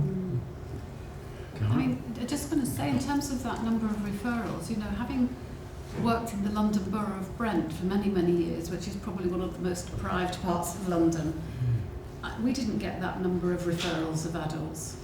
So I'm just wondering what is going on there, because as Claire says, that is a staggeringly high number of referrals. Also, the other thing I would say as well is that it's very positive to see such a high level of staffing who are dedicated to safeguarding, because that is much better than I think we had in the local authority environment. And I would say as well, I think it's really, really, really positive to see a hospital environment which is taking safeguarding so seriously. I mean, I know that you've got the social care responsibility, but you had a lot of clinical input to that as well, and that is not usual in a hospital environment. So I think that's a big plaudit to you. But do you want to come back on those referrals? So I think it's one of the joys of being a single system. We need to make the best of being a single system, and this is one of the good advantages that, you know, we have an integrated health and social care system that's one thing rather than multiple agencies that don't always work well together. We do, of course, have conversion data. So we look each quarter at what's happened to each of those referrals, and the conversion into formal investigation isn't high. Oh, right, okay. We actually introduced in 2018 a third tier, really, for referrals that don't quite meet the formal safeguarding threshold, that need something. So we have multi-professional meetings to manage that. So in a future report, certainly for the quality committee, we can give chapter and verse on what goes where. The staffing numbers was simply a pragmatic decision of mine. The safeguarding team were falling over. And if we didn't put more resource in, exactly as you described, the implications not just for the safeguarding team and for us as an organisation, but for wider services is huge. So we have to sustain this level of delivery, I think. In the end, of course, we'd like to get the referrals down to the referrals that matter most. But I agree with you. We're actively encouraging people to still refer at the moment, because it helps us understand what's going on in the whole system. No, I mean, you know, in many instances, it's actually incredibly positive that people actually know to refer. You know, so it is a positive thing that is happening. I just worry about your ability to cope with the number of referrals, but that was good to hear as well. Kathy, you wanted to come in. Thank you. I really commend this report and the increased activity. Because for all too long, you know, adult safeguarding has lingered behind, you know, the children's portfolio, so it's really important. I want to pick up a point Tony made, and when we look at our you know, potential JCC standards, and it's one of our universal requirements, it's number 2.1, follows through. You've talked about education, you've talked about training, and whilst Tony said we can't have the answer now, the two, did you have any feel that if we walk around the wards today, You know, we might all have undertaken the policy training. You know, if I asked Cassie Stone, and we're talking about from the floor all the way to the board, you know, if Cassie Stone saw something, would she be able to say, well, you know, I've seen something, I'm worried about this, this is who I escalate it to. And I don't know what's the feel at the moment. It might be unfair, but I just, you know, we have members of the public and... Yeah. So Tuesday of this week was our second week of care rounding, and our focus this week was on safeguarding, just to get that feel around the organisation. As we say, people go on training. We know that we've had a lot of new staff into the organisation as well. Are we meeting our targets and getting those new staff trained as well? And I have to say that the feedback was that everybody that we spoke to had either attended level 1 training, level 2 safeguarding training, there's 3 levels, and they knew how to escalate concerns. So, you know, new healthcare assistants into the organisation, absolutely knew what they were looking for in the way of, for example, pressure, trauma. If a patient disclosed anything to them that was untoward, they knew who to go to raise that concern. The registered nurses absolutely knew who they would need to go to discuss a safeguarding concern, how to raise that concern across the organisation. So it was really good feedback, and that's just the second of our care rounding. So we touched on all of the wards across the hospital to just get an understanding of where we were with safeguarding. Chairman, may I just have a tiny question? Well, it's just that if I'm taking people in order, I'll come back to you if that's all sorry, right. I'm just going That's all right. 2 seconds reinforcement, sorry. Yeah, Chris and then Catherine. So, hi David, it's Chris Bain, I'm the Chief Officer. I didn't get to because I was on leave, the Accountable Officers Group, but I'm a member of it. I think one of the things that in my first sort of Accountable Officers Group, was concerned about is that there is quite rightly a huge emphasis on child safeguarding, and with Jersey's history on that I can understand why, and even without a history it's so important, but the balance just seemed to be very heavily focused on child safeguarding and not on adult safeguarding. And when you've heard Andy today and the volume that we're seeing, it just felt that there is a need to balance it out a bit to ensure that we're not in a situation that if something, God forbid, terrible happened in a year's time, there was a criticism that came back and said, but that's because you were so focused on children, you weren't looking at the adults, and it sort of worried me a bit. Is that something that you're taking on board, Dave?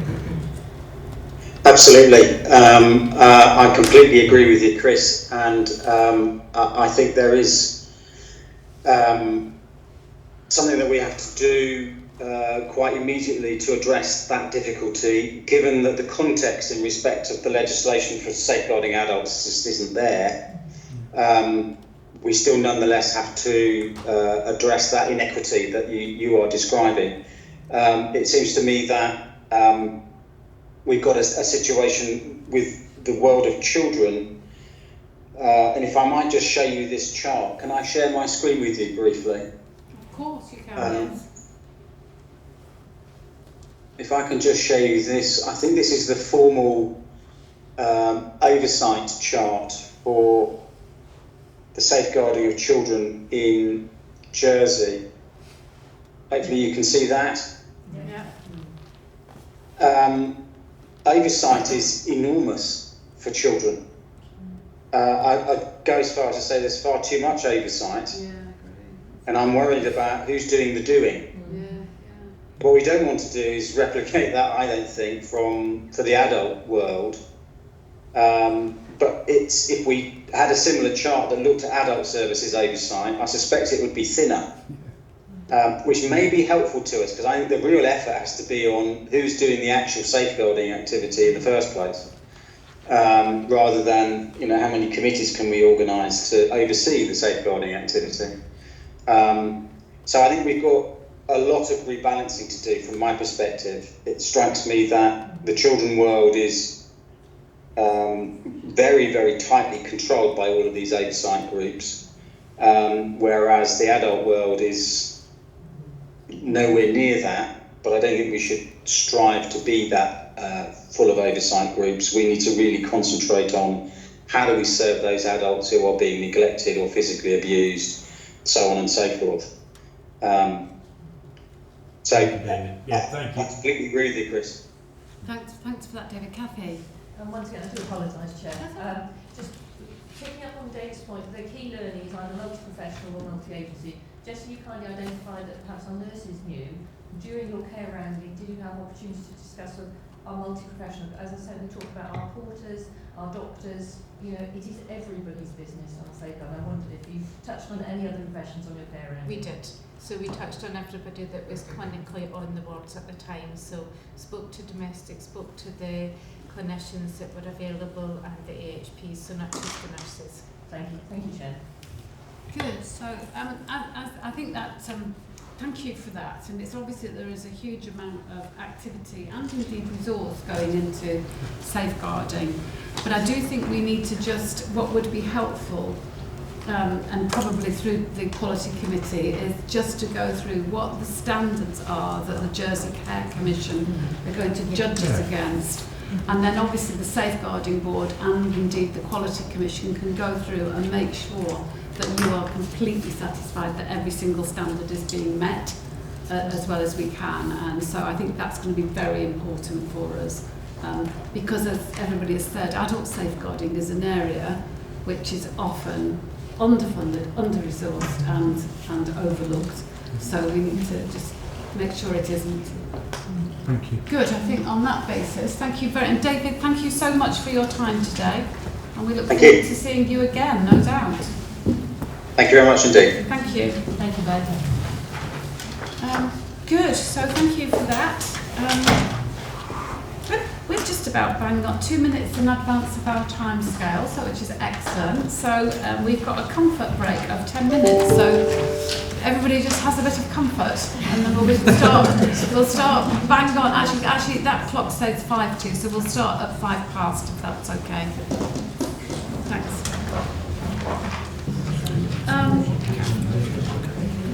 And our next report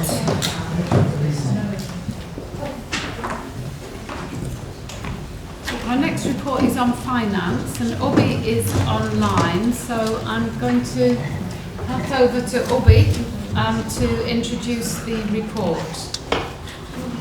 Thank you, Chair. Sorry, Obi, we just got to turn you up. Try again, Obi.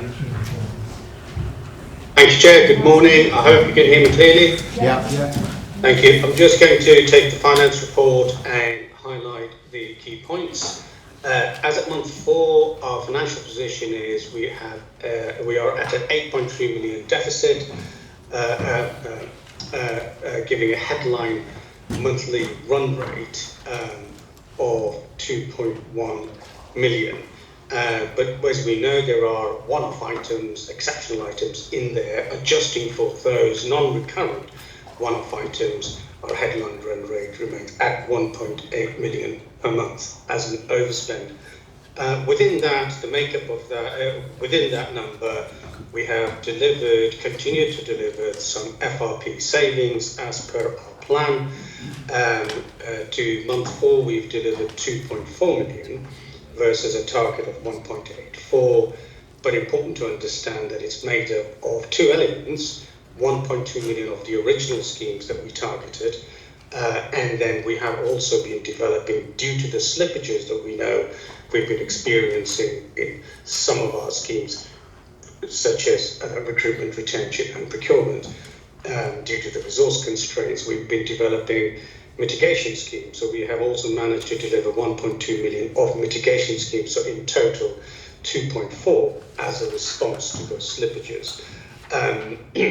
The FRP savings, just as a record for the board, there is a value for money target that the government sets, HCS every year. It is 3.896 million this year. And so these savings will really go towards that target, and then all savings beyond that continue as per the FRP plan. The year-end, the key drivers remain as before in terms of our overspend. We know we have the agency staff 170, although that's come down because some of the recruitment is beginning to get in place. It is slower than we had originally planned. And some of the exceptional items, just as a reminder for the board, remain things like back pay, Operation Crocus, drug inflation costs such as oncology drugs, which are more expensive, and non-pay inflation, which is higher than funded amounts. Our year-end forecast remains currently at 18 million. However, there are very significant downside risks which are being closely monitored, and I'll give the board a flavour of those, which are presenting some really difficult challenges. The key ones behind those are the budget pressures that we had in the very beginning, but the new ones that have come since what I reported last time are a movement in tertiary care contracts with the NHS, where very significant price increases have been passed onto us, onto Jersey. Our activity remains at least the same. Some very high cost, low volume procedures that are done, but the average price increase has been well in excess of inflation and those tariffs. The NHS itself is has its own financial challenges and therefore quite keen to do so. So we are trying to negotiate those and to try and mitigate that through our commercial lead. But that is a big risk that has come forth recently in the last 2 months. Also, we've seen activity increases above the baseline on some high cost but low volume procedures. We also know that the drugs inflation has been way in excess of the RPI, in particular when we're looking at oncology, but also what we call daycare, medical daycare, which is on the diabetes and in particularly pumps, which are quite expensive. Also in clinical investigations, there have been an increase in activity there, and they are very high cost procedures.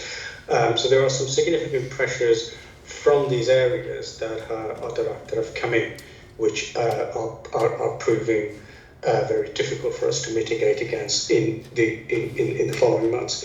The mitigation actions, there have also been costs on the implementation from the recommendations from Royal College reviews, which obviously comes at a cost as well. Our response to those is to continue working on mitigating actions. We have been sharing proposals and ideas, as Chris has mentioned, with the board as well as the health minister on what our response would be.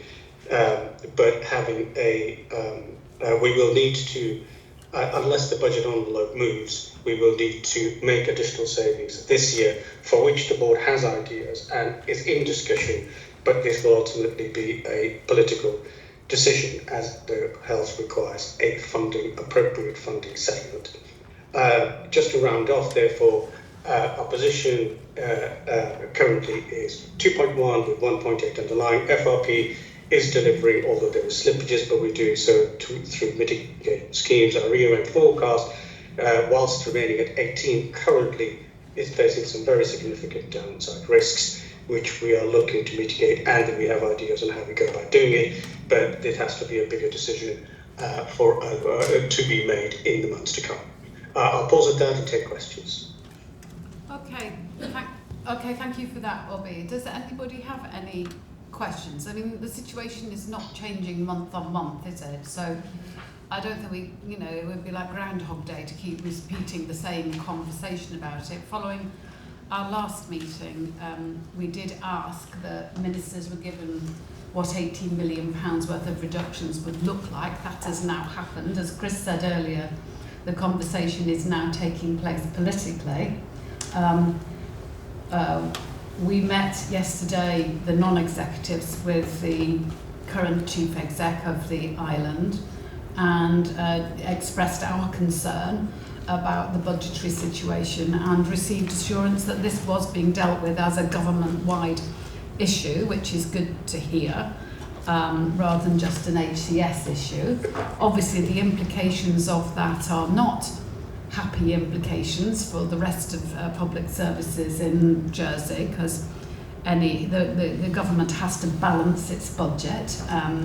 So there will be difficulties definitely somewhere, probably a little bit here as well, but maybe not entirely. But we will have to await the outcome of that. We were reassured yesterday that we would know where that position had got to by July. So I hope, therefore, Obi, at the July meeting of the board, you will be able to give an update of what that position might be at that point, as the government will be doing its government-wide budgets. Does that make sense to everybody that we leave it there? Because we can't just keep discussing the same thing, Okay, so if we thank you for all you're doing on that, Obi, and good luck in the negotiations to Obi and Chris and to ministers over the course of the next couple of months, and we hope to get some resolution, know where we are one way or another in July. Good. So on that basis, thank you very much. And then let's move on to the response to the Jersey Care Commission.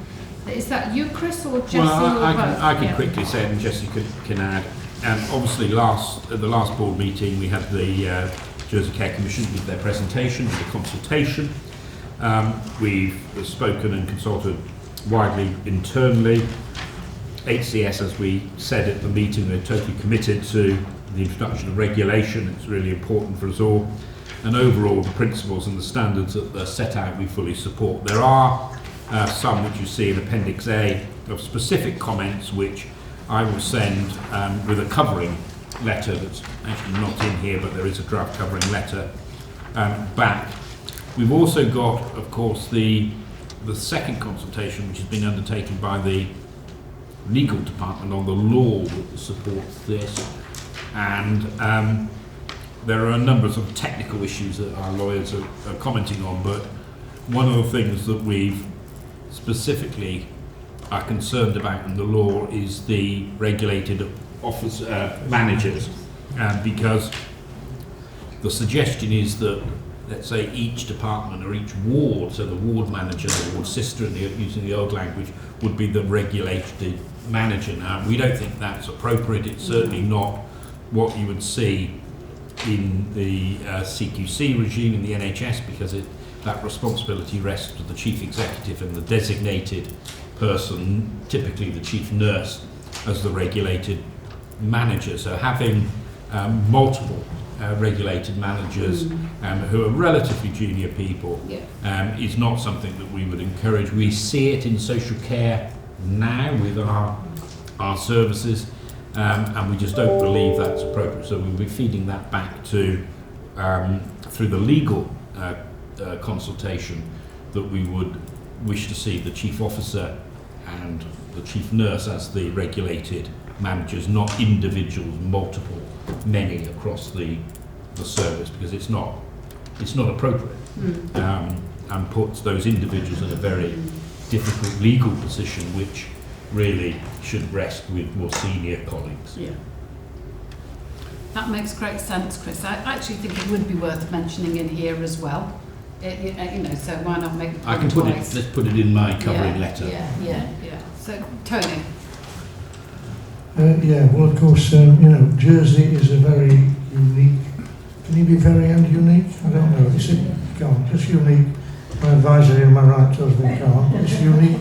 Jersey is a unique place, and it's absolutely vital that this framework recognises and encapsulates that. Therefore, I was very pleased to see the first comment about scope of regulation does not explicitly identify community services. This is not a hospital inspection, which is what CQ Care Quality Commission in England is used to. It's much broader. I recall, Carolyn, that you've actually looked at the range of 35 standards, and I think it's very important now that whatever this looks like as it emerges, that we have a sense as the board of where we stand against those standards and what that means for the improvements that we'll be wanting to make in readiness for Sorry, I should have said, I'm going to get told off by just I should have said that we are doing gap analysis. I'd written it down but forgot to say it. A gap analysis between the standards and where we are. So sorry, Jessica. Do we believe in Carolyn? We do. Okay. Well, I think that's what next stage of this is. That's what we'll be really looking forward to, that focus. Thank you. Okay, Nishka. Just on that topic, I think it would be good, and we discussed it, we had already one item for September scheduled in loosely around the partnership working. So I think if we look at how the agenda coming forward for each board meeting, one area at a time, to bring a bit, current status like we've done today for safeguarding. I think that would help for the board, but generally having an understanding understanding of where we are. Yeah, I think that's definitely the right way forward, and I think the July meeting will hopefully have the Director of Public Health attending to talk about the wider prevention and a discussion on prevention as well. So those are areas where I think the gap analysis might highlight. We'll see what comes up with that. So in terms of the response and your overarching themes, I personally thought they were a little bit thin, and so I agree that the scope of regulation does not explicitly identify community services provided by HCS, and we discussed that when they were here at the meeting. But I just wonder if it needs a little bit more explanation and fleshing out for when the response goes back, because, you know, I mean, all the points in here are really important points, but personally I would flesh them out a little bit more so there can be no misunderstanding whatsoever about what you mean by what is in each of the different areas. So I think that would be a suggestion, is to flesh it out, to add that other point in your covering letter. Is there anything else, any other issues? Otherwise we can just agree this as the basis for the response. No? Okay. Thank you. All right then. Thank you very much indeed. So then we have now got the pressure damage update. Jessie, you're going to introduce, aren't you? Thank you, Chair. I'll take the paper as read, and this was an update from last month through quality report, where we had seen an increase in pressure injury to patients in hospitals. We had seen an increase to 7 deep tissue injuries. We committed to investigating all of those, finding the root cause analysis. We have investigated those pressure injuries, and the theme that has emerged is that this was caused by, is related to incorrect sizing of anti-embolus stockings, also known as compression stockings. Those stockings are specially designed to help reduce risk of deep vein thrombosis or blood clots in the lower legs whilst patients are in hospital. What we did with the information we found was we organised training across all of our wards to re-educate staff and ensure that they were using the correct measurements. We've also done sort of a check on that to see if that has been implemented, and had one patient explain to us why they had 2 different size stockings on and how the nurse had measured their legs for them. So we knew that actually the training that we put in place was actually being followed. Whilst it was regrettable that we had these injuries sustained in hospital, as soon as they were identified, no further deterioration was noted, and all cases have been fully recovered at the time of writing this report. Just to move on, we did look at April's data, and we noted that there was 3 of the same type of injury, deep tissue injuries. We investigated those straight away, and that was the theme there was about repositioning of the patient in a timely manner. This has now been addressed through further training and leadership from the ward managers, care plan reviewing, our peer reviews, and our care rounding, which we've implemented on a Tuesday morning. At the time of writing the report, for May, there was 1 pressure injury noted, and that had been picked up straight away with the tissue viability team, and they are monitoring that tissue damage and ensuring that no further deterioration occurs. I just want to point out that, and I know it was in the month of May, that some of the other work that we undertook when we're looking at tissue damage is to ensure that we comply with the national mattress audit, which is taken twice a year across the UK, and which we have been doing in Jersey for several years now.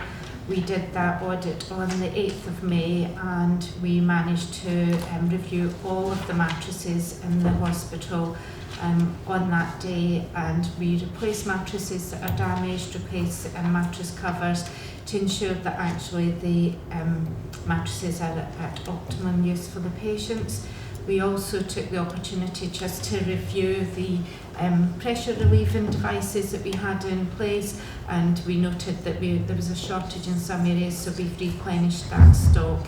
And our next focus is looking at the pressure relieving cushions that we use with the physiotherapists for the patients' armchairs. So that's work ongoing. As I said, we've been doing our care rounding on a Tuesday morning now. We have the visibility of all of the senior nursing leadership team, the lead nurses and ward managers, and we also have the tissue viability. And we had safeguarding nurse on our reviews 2 weeks ago, and we were looking at nutrition and hydration, which supports good nutrition and hydration, supports good skin integrity, and that's something that we'll be doing on a weekly basis, is to review that across all the wards with a different theme each week. We also continue with our Inside Out training, which is looking at the nutrition, hydration and pressure and skin integrity, and those training programmes take place on a monthly basis. So we continue to monitor the work that we're doing with pressure damage, and also at the beginning of May, the 10th of May, we sent out the new up-to-date pressure ulcer prevention and management framework across all of our wards, and that was done in conjunction with family nursing and home care and other community sector workers, so that's in place and being implemented into practice. Excellent, thanks for that. Jess, has anybody got any specific comments, Claire? Yeah, it's not a comment on the paper, because I think the paper's very good. It's just sort of where this might sit, and we might want to think about whether this report and the next report comes under the quality ward, and we just present, which will free up some time to do some of the issues that we talked about yesterday. Definitely. Yeah, I'm glad you said that, Claire, because I was going to mention the same thing myself. So yeah, absolutely.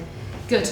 So I think, thank you for the work that you've done on that, and I think that's something that, as Claire says, the quality committee can get into with you in more detail, but it's good to know that it's happening without a doubt. So welcome to yourself here today. Have you got your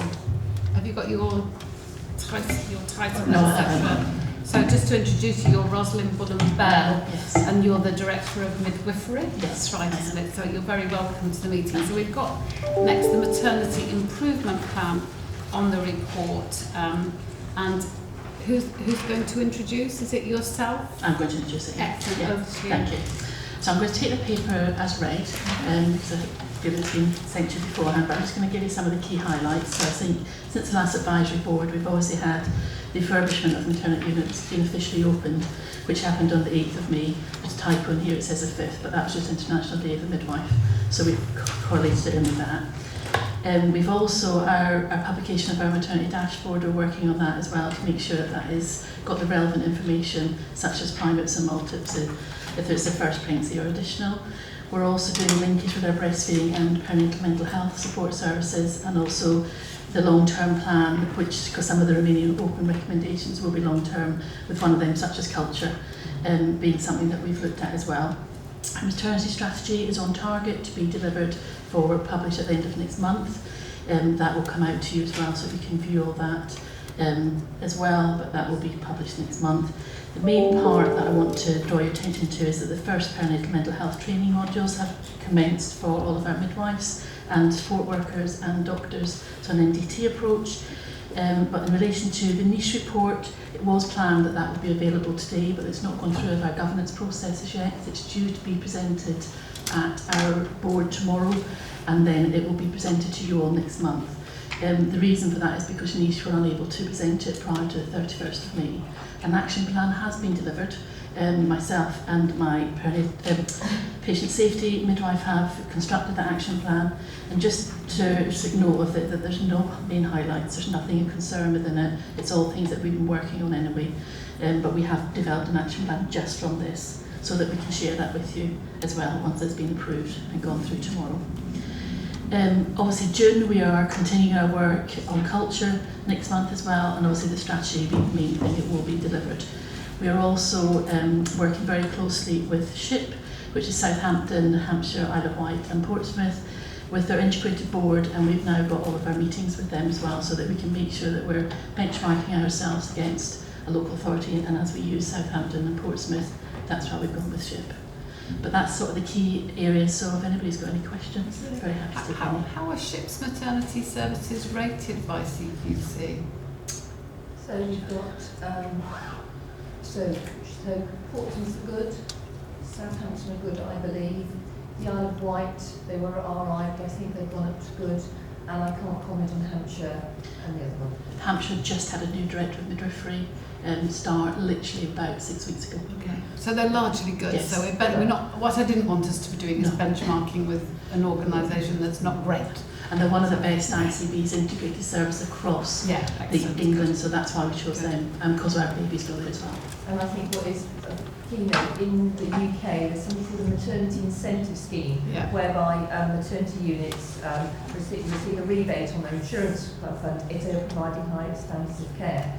The whole of the SHIP ICB, all of their units achieved full maternity improvement scheme status this year, and that was one of the few ICBs, because when you have an ICB of 5, 6, 7, 8 maternity systems, and what SHIP actually learnt, which is what I think is really key, they're going all their maternity units together. Let's not do 4 things 4 different times.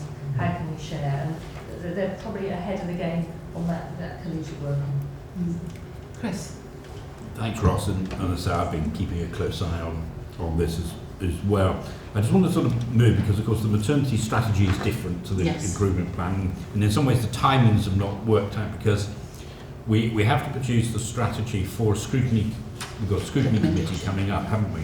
So we're going to have to circulate to the board sort of outside of the meeting the strategy sort of for comments to come back for that. When's the scrutiny date? Next Tuesday. Oh, we haven't got long. No. Right. But this is the strategic position, and I think that there are sort of 3 things that sometimes people conflate. Is people make reference to the scrutiny recommendations, so from previous scrutiny committees, of which there are multiple, which we've addressed and sort of consumed in the maternity improvement plan, but people will refer to that separately.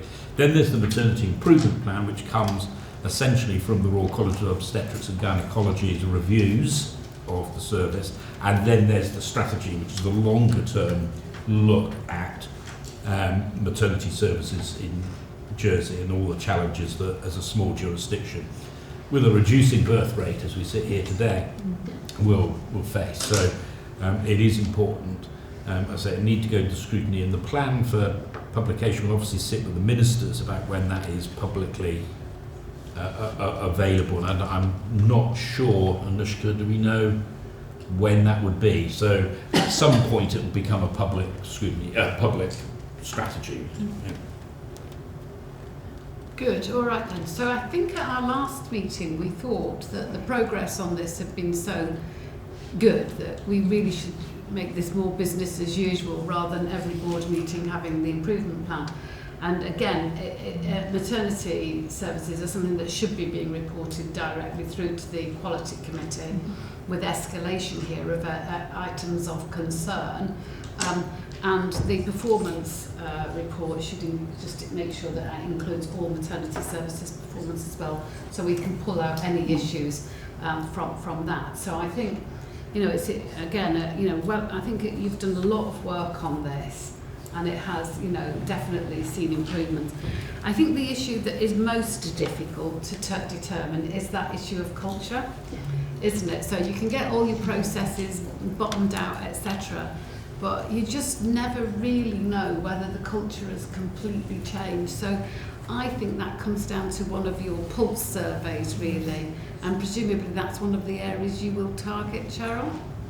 So yes, pulse surveys will be across the whole of the workforce, and we will be able to get that specific data for maternity. However, what we are doing is we're going to revisit doing listening events for maternity services again. So that's about meeting with maternity staff and hearing about what the journey's been like over the last kind of 9-12 months and looking to specifically identify where the cultural elements need to be improved. So we are aware that psychological safety within teams is a key part, and we have got a programme of work lined up to deliver that. But we've got assurance that we are delivering the right intervention to address the cultural challenge. We're going to go back to staff and engage in listening events to hear more from them. So I think what would be good for the board is to get feedback from those listening events so that we can have some reassurance about the culture change issues, as well as the process and system change that you clearly bottomed down that. So we can get that on the culture change as well. Did you just indicate, Kathy? Yes, thank you. Yeah, and then Anushka, and then yourself. Yeah. Sorry, can I just mention, the strategy, when we send it to the board, looking across at my ministerial colleagues, we obviously need to make sure that the Minister's office gets a copy at the same time so we can coordinate that before scrutiny. Yeah. It's just a point, it's called the Maternity Improvement Plan. We have a director midwifery here. The maternity unit is made up of a variety of professionals. Whilst with the culture, that means it's good practice each and every day. Have we got assurance that when we say areas have been completed, that's totally completed in a multi-professional way? So when we're actually signing off that our training has been undertaken, that's our training has been taken across the whole full maternity workforce, not purely the midwifery workforce. No, we do look at them as a multidisciplinary team, and we absolutely keep it as individuals, and we have, for each one, we make sure that they get the threshold across all of them. And there has been work, hasn't there, with the obstetricians as well. It's not just the midwives. But it's the anaesthetist, it's the whole... Yeah, we have made sure anaesthetists, it has to be a total MDT approach. We've taken the same approach as they do in the NHS to make sure that it's that MDT approach which they do for CNST, so we've followed that. Thank you, Chair. Anushka? Yes, just from a strategic level, I think for the board, having then a look at the strategy, which describes what do we want the maternity service to be like in the future. I think that level would be good for the board to have a look at. How do we so what do we want to be looking at the strategy, but then on a quarterly, half-yearly basis to look at what have we made progress. What are the barriers? Some of them are demographics we can't change, but I think that part at board level is, are we getting to where we want to be, the service as a whole? And I think that's one of the questions we asked, is how often would you like it? Would it be quarterly or every 6 months? Yeah. I think I would imagine 6 months would be fine personally. I think the other area that is always of concern is how do the women who've been in the unit feel, and what does it feel like for them, and how do we know? So obviously we had the PICA survey, but how do we know on a regular basis how it feels for them? So we've got maternity voice partnerships, and we've also got baby steps we work very closely with now. And I think that, especially maternity voice partnership, we try and make sure that we get the voice of the women with that. We have reached out to our, different communities as well, to try and get their voice within it as well. And I think that's something that we really want to make better in the next few months as well. So that is definitely one of the things that we have sent the strategy out to our Polish, Romanian communities, etc., to make sure that their voice is heard. So every service user's got a voice within it. Okay, that's great. But it's particularly really thinking about women who've actually, maybe had a traumatic birth, etc. How did they feel their care was, etc. So I think that's really important. Yeah, we offer a debrief for them. Yeah, exactly. It's about picking that all out. Yes. Lovely. Well, thank you for your attendance. Thank you for coming and all the work you've done on this. Well done. And I'm sure you'll see a lot more of Claire and Tony at the Quality Committee and other colleagues who, Jessie, you work with them anyway. But yeah, brilliant. Lovely. Thank you very much indeed. Yeah. So, we're now moving on to the Medicine Improvement Plan. Adrian, is that yourself? Yeah, I'm happy to talk to that, if that's okay. Yeah. Oh no, it's yourself. Is it? No, Adrian. It's Adrian. Well, I think yeah. Do it to yeah. And it's helpful as Chief of Service for Medicine. Obviously, this is my baby. So I think it's fair to say, and it was really interesting listening to us, that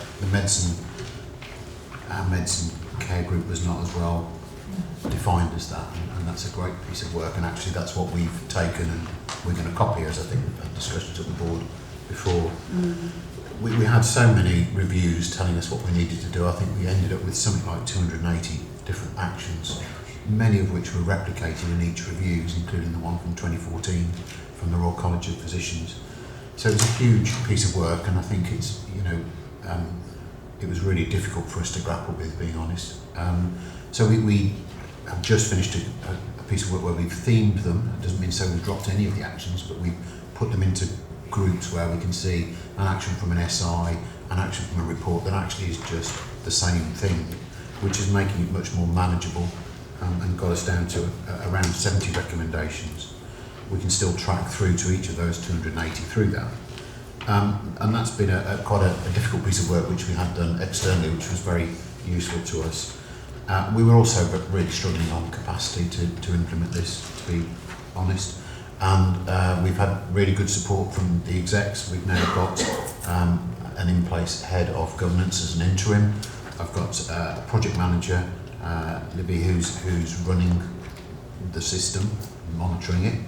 And I've got two people, really, an additional assistant general manager, and also Ian Sturgis, who's a very well respected flow manager. He was a consultant in frailty for many years and has advised all over the world on it. And he started with us 2 weeks ago. I have to say he's been very useful to look at the system and say, this is where you need to get your flow. And I was just thinking about your comments about engagement with staff, and I think that's key for us in medicine. Some of the things that we've done, we've had our first mortality and morbidity meeting for 5 years, at which we had 62 people attend, which I was really proud of. My care group governance meeting, which was a monthly, usually 4 of us sitting in a room, had over 9 consultants at the last one, and we were very chuffed. Some quite difficult discussions, but nonetheless, that's what it should be done. We've got our 5th inset day, which we are oversubscribed. We've got a waiting list for now, next Monday. And we're having our first strategy meeting, although that can be quite difficult to sell to clinicians. So we're calling it, how would you like to be treated, Debbie? But out of that, we will get a beginning of our strategy for the care group. So a lot has happened. We are making progress. It will hopefully start to pick up pace now.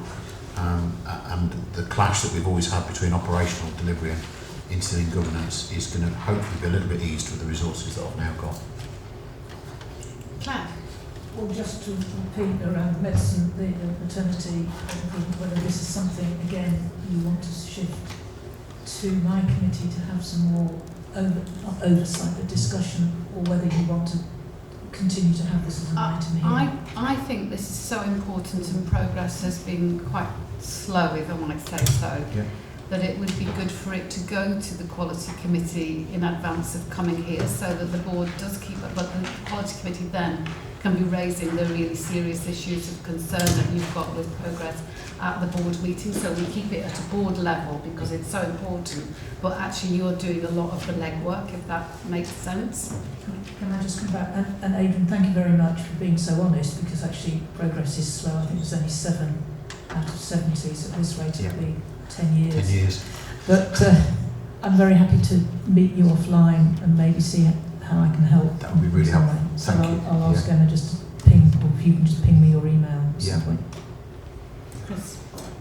Adrian, one of the key issues amongst all the big 70 was about the presence of consultants on the wards, undertaking board rounds, etc., which you would typically see anywhere across the world, and we were struggling with that for a whole range of reasons.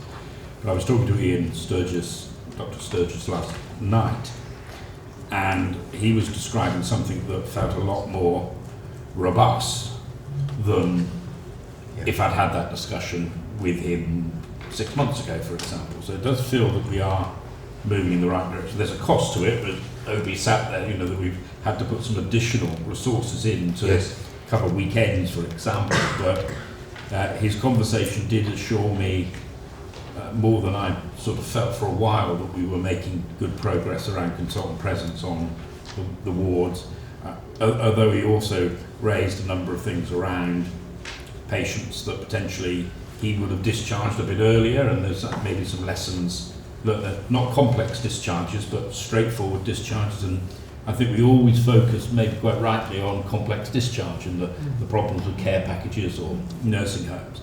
But actually there is a chunk always in hospitals, a significant chunk of activity that is totally within our grasp, that are not complex discharges. You know, people have just a home to go to, that by shaving off even half a day makes a substantial difference in how long people end up waiting in A&E to be admitted.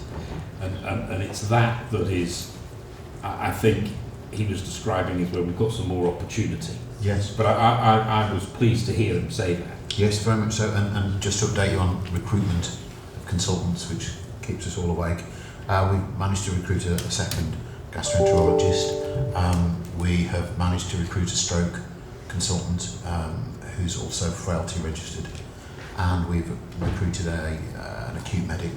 So we are making slow progress there.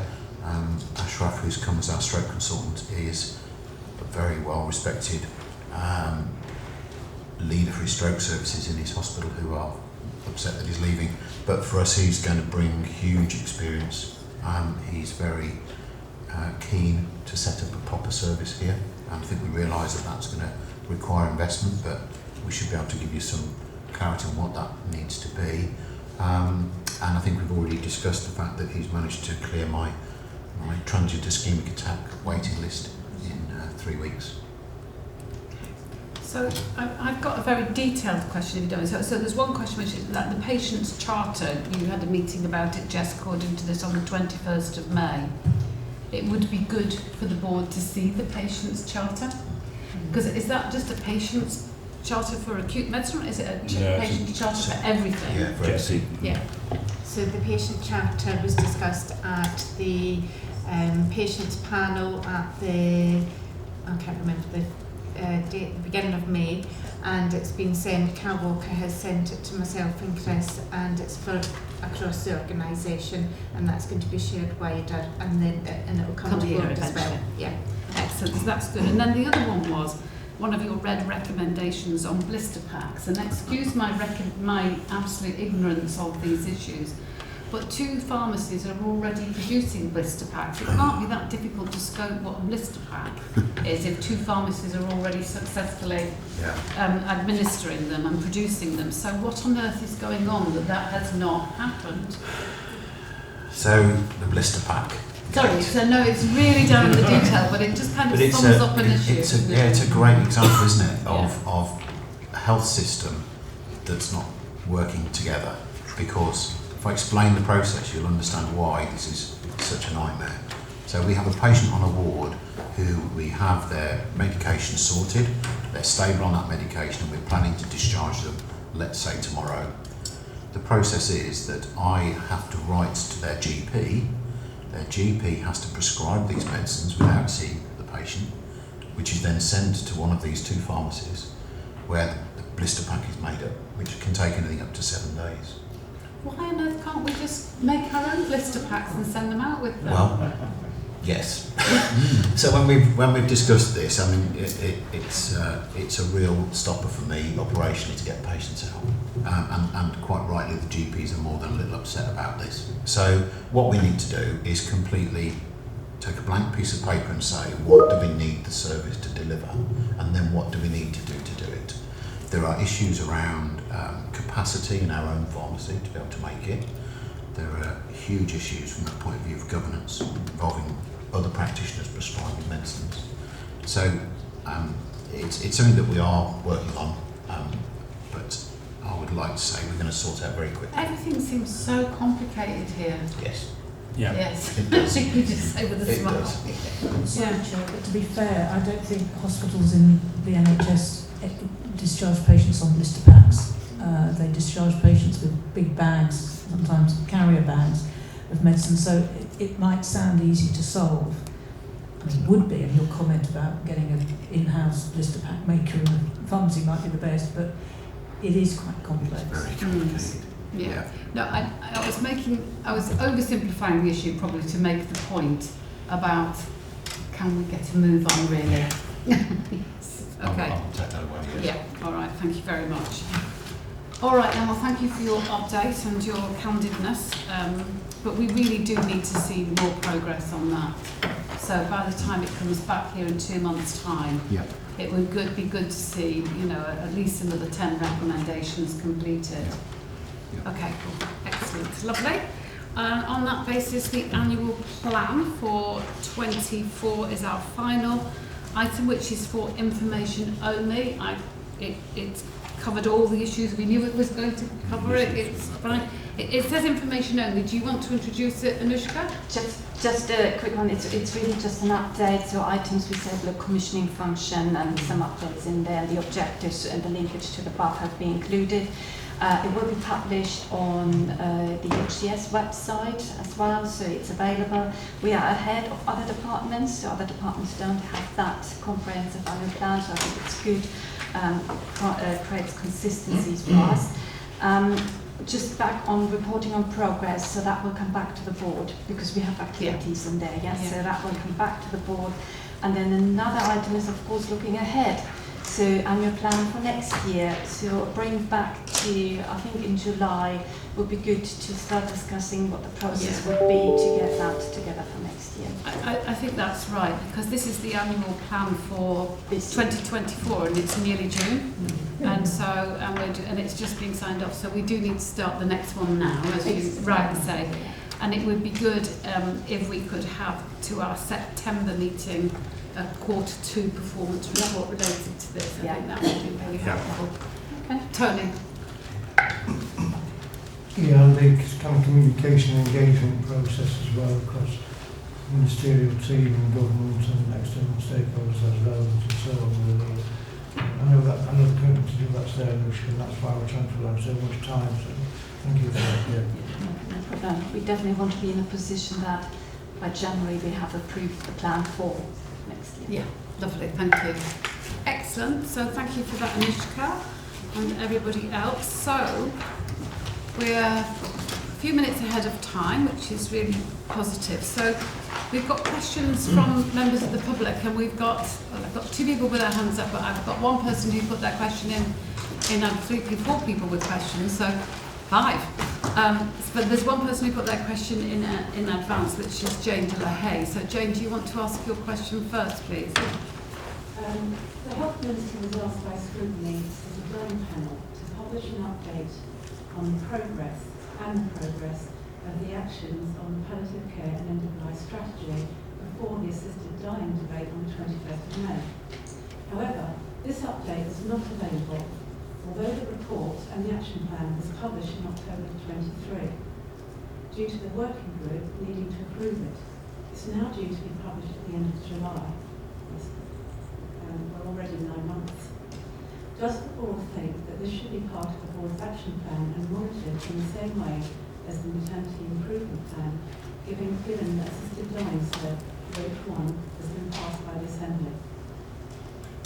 So, Anushka, do you want to? Yes, so just maybe because the commissioning and the oversight of the end of life, the palliative care implementation of the strategy and the business case kind of sits with me.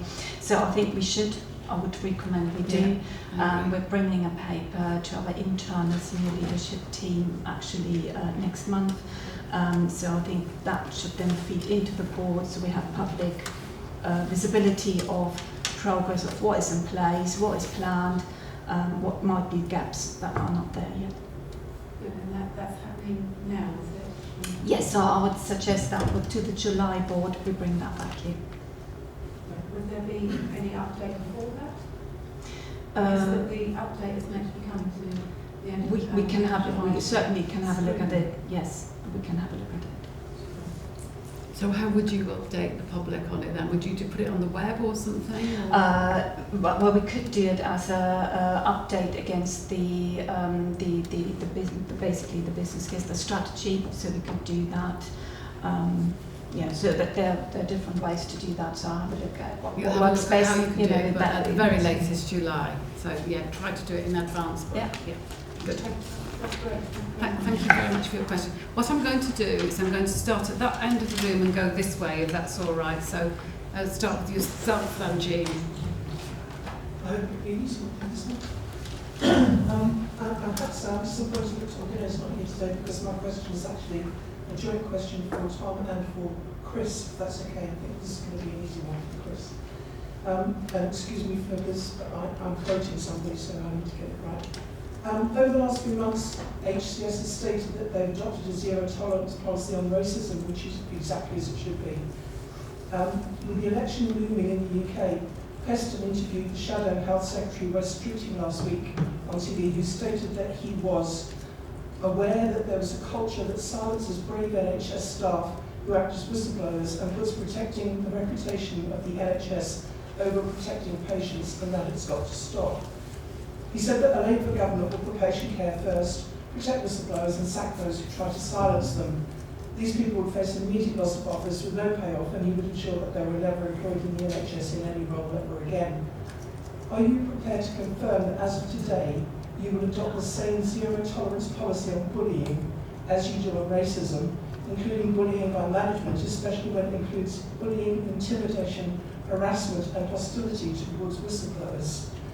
And if possible, will you ensure that any such people are reported to the NHS so that this will also preclude them from being employed there as well?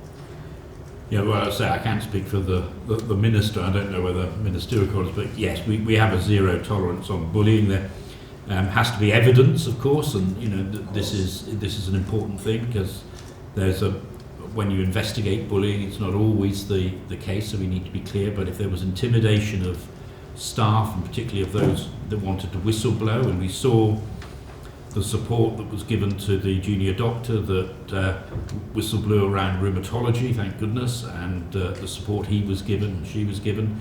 From doing that, we would encourage whistleblowers to step forward. We see whistleblowers all the time. I know Adrian and Patrick Armstrong, myself and Jesse, and we all meet with people that are whistleblowing, and we give them support because they're identifying particularly where there's failures in care or concerns about care. So we would have any zero tolerance on anyone that was being or any intimidation of staff not being able to speak up, and we would investigate that, and if proven that they were being intimidated or bullied not to speak up, then action would be taken for sure. That is, I don't know, I imagine it's part of government policy already, I don't know, but it's certainly, it's common sense when it comes to healthcare, because people need to feel safe and need to be able to speak up.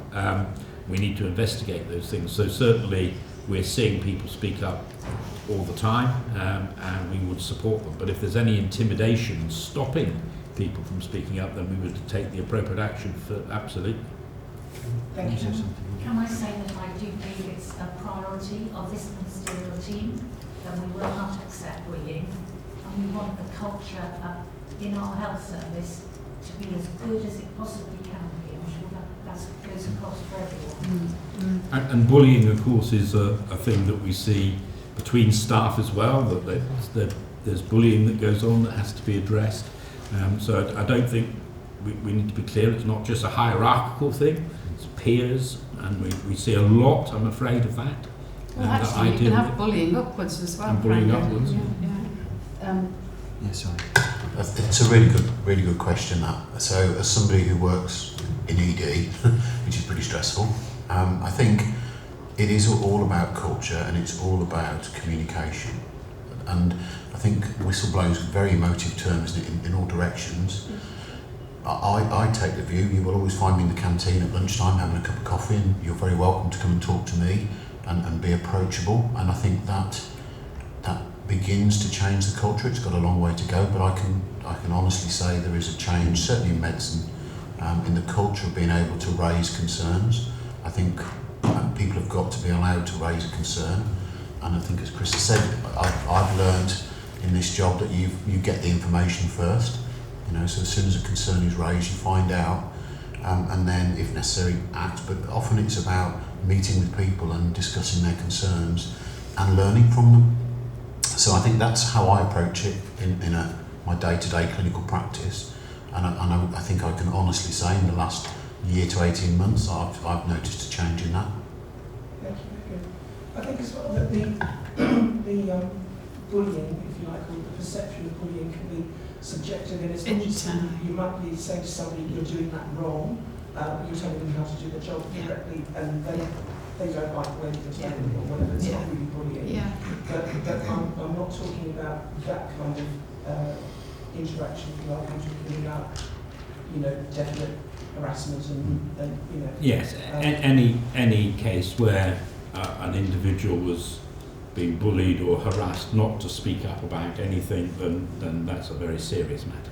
I mean, whistleblowers should be protected, and so that is what we should seek to do at all occasions, is to protect. And whistleblowers should be given more than one route to go through. So if they don't want to go through their line manager because they don't feel comfortable, it might even be about their line manager, there's got to be another route that they can go to as well, whether that be auditors, whether it be HR, whether it be their trade union, freedom to speak up, or the chief executive. And all those routes have got to be advertised and made open to them. I think one of the things because in the UK there is a law, there's a law protecting whistleblowers. I don't think that is the case in Jersey. There's no law. Because I've actually contacted the law officers here to find out we don't have the same law in Jersey. There is a policy, but there isn't a law. Where in the UK there is. I think that does need to change. Yeah. I wonder how many times that law has been used in the UK, however. I mean, so the real issue is about culture, isn't it? It is. We don't need a law to know that. Exactly, it's wrong. Yeah, exactly. Brilliant. Thank you. I'm glad we have that assurance. Thanks, Jean. Lady here. Just quickly touching on that last comment, does that account for doctors to patients? Because I had a racist comment made to me after the last meeting. I was booked back into hospital, and there was a racist comment made to me. So just on that point, if a doctor or any member of staff has made a racist comment, it should be reported. And my suggestion, would you report that to Chris or to Adrian or whoever? Yeah, let us know which doctor it is, and then we can take I out. can't remember now. Jesse, soft tissue damage, lack of pumps for your beds.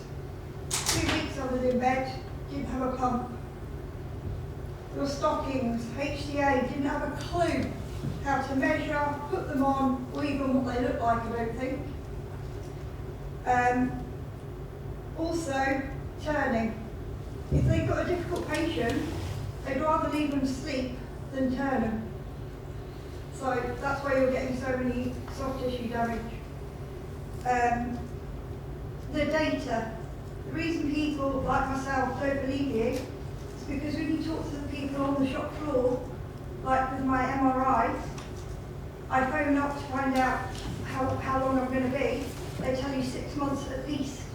August, at least. One of the MRIs are broken. We're not getting that information from you.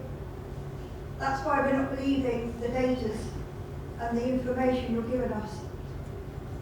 And I was a bed blocker in the hospital for 2 weeks, then I was at home a week, then I was in hospital for 2 weeks. All because I needed IV antibiotics, which could have been given to me by rapid response. But because they've changed their rules and they couldn't come to me 4 times a day, which was then reduced to 3 times a day, I had to stay in hospital that long, which then also put me at risk of getting other infections. I think I don't know why anyone would have told you that it's a 6-month wait for an MRI, because that's just not true. So we need to investigate that and find out from the department why they're saying 6 months, because it's not the case. I can't comment on the stockings I will pick that up. And you'll pick that up. Well, I only phoned last week to see if a certain doctor had expedited me up the list. And they said no, and you were looking at least 6 months. We'll look at that and find out why they're saying that. I think that's the best thing, and then that can be a private conversation between yourselves. Yeah. Okay. The lady here, and then I'll come to yourself, then Doctor, and then here, Mr. Morris. Yeah, I have a question which follows on a bit from this and is to do with public perception that we don't believe the data. This is to do with CT scan, and apparently this particular person has been told that he has to wait a year, and the there's a waiting list of 200 patients. Please can you explain what you would intend to do about this, as I understand that nobody should wait longer than 6 weeks and therefore his life is in danger. Yes, a heart scan, sorry. Oh, a heart, not CT scan. CTCA. Heart scan. Yeah. Scan is heart. Yeah, CTCA. Okay. So there is some work that we're actually started to do around the CTCA waiting list. In terms of the year wait, yes, in part there is a lengthy wait within CTCA. However, as I previously said, all urgent cases are being delivered within an urgent timescale. Working with the cardiologists, Adrian, we're pulling together a business case and a case of need to support CTCA capacity across HCS, but there is a wait currently within CTCA. Well, I don't think we publish CT. No, we so don't. when it comes to the data, CT and CTCA are different things. Totally different, yeah. Yeah, I'm sorry, that was my mistake. I was Just before you come back, Claire just wants to come sorry, in. yes. So just out of interest, if a patient went privately, what's the waiting time? I just want to see what the discrepancy and is between private and state. So if somebody wanted a private CTCA scan, how long would they wait? I don't have that information to hand, but I can certainly find it out. It wouldn't. It's 2 to 3 weeks. So you're going from a year, a year, which you're absolutely right. If you need one of these scans, then you're seriously. They should not be ordered unless there's a really high indication. So you're going from a year, which might as well be 20 years, because you'll die on the waiting list. Sorry if that's a relative, you won't die, but versus 2 to 3 weeks. I just wonder. And the urgent cases public, you said, is how many weeks? So probably within 2 weeks, within 2 to 3 weeks. So it's urgent. CTCA is urgent. Is a 2-week wait. For all urgent, for any urgent cases. And if you're not private or public, but if you're private and public. But if you're private but not urgent, you get it in 2 weeks anyway. I don't know. I don't have to do 2. It's not actually within 2 weeks. It's longer than that. Okay. Yes. So if the gentleman was urgent, we'd be seen within 2 weeks. Yes. So it's why is he being told that this can't be possible? He's obviously not urgent. So all patients are clinically triaged depending on their urgency. So Adrian, do you want to? So Andrew and Pierre will triage all of the CTCA referrals. I have a feeling there's 112 on the total wait list. I don't know why that's in my head. It might be wrong, but that's what I found. So this is what leads to public misinterpretation of data. Surely isn't this extremely important?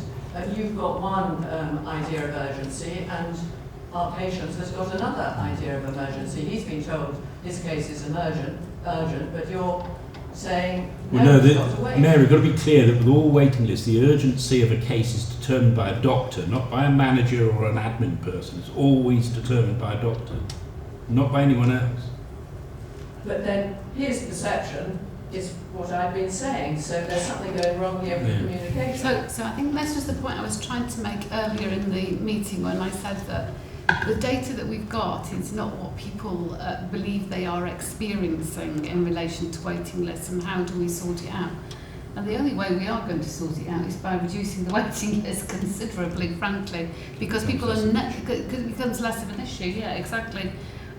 So I don't know how we're communicating the issues. I don't know. I mean, Do you think people think issue. that it's admin people or managers that determine the urgency of a patient?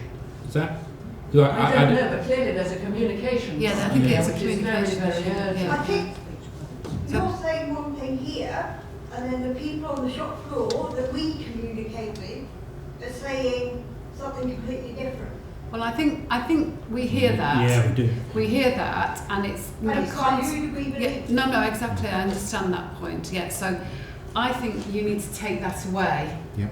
And when the next report comes back, then it needs to be explored more. And I do think that issue between private and public patients does need to be kind of bottomed, because if there is a general feeling that, as I said, I did say earlier on, I know you pay to get quicker treatment, that's why people pay. That's a reality and a fact of life. But it's those urgencies and whether people's health is being damaged. And those are the issues that really need to be exposed, is that urgency and damage. Sorry, just an extra question to add to this. Are you not getting enough money to deal with the waiting list? Well, obviously, this is another problem. Well, I think, waiting lists are rationing, aren't they? In reality, all over the world there are waiting lists, and they're part of the way that rations, and rationing is a demand and supply issue. So if we had more money, as we've seen with the outsourcing and insourcing of gastroenterology or ophthalmology, then of course we can see more patients. It reduces the waiting list. If we get more money but can't recruit the people, ADHD is a good example. We could throw millions at ADHD and we still probably wouldn't be able to reduce the waiting list because the people aren't there. So without the money, you obviously can't do anything. But even if you get the money, depending on the specialty, you may not be able to recruit. So it depends on the specialty. But we could certainly do more outsourcing if we had more money, as would be the case all over the world. The more money there is, the shorter the waiting times are. I mean, I think money is a real issue everywhere, isn't it? So there's no question that more money, more resource would help in some cases. But if you can't get the people, even with the money, it's the people. Yeah. So, but I think the main issue is there is obviously a point of communication. It might be that eventually we end up communicating. People don't like the honesty of the communication, but that's a different matter in terms of whether people are saying different things to different people. So I think. But there is a concern, isn't there, that people, if someone, madam, saying to you that you have to wait, what did you say, for six months? Well, we see no reason why that should be the case at all. Then who should this person refer to? Because say their GP has told them this, and then their consultants has told them this, they still don't understand. What should they do then? Yeah, and sometimes, of course, you can get to the point where a GP will say, I'm referring you urgently, but the cardiologist will then review and triage and say, I don't think you're urgent, and so you need to wait.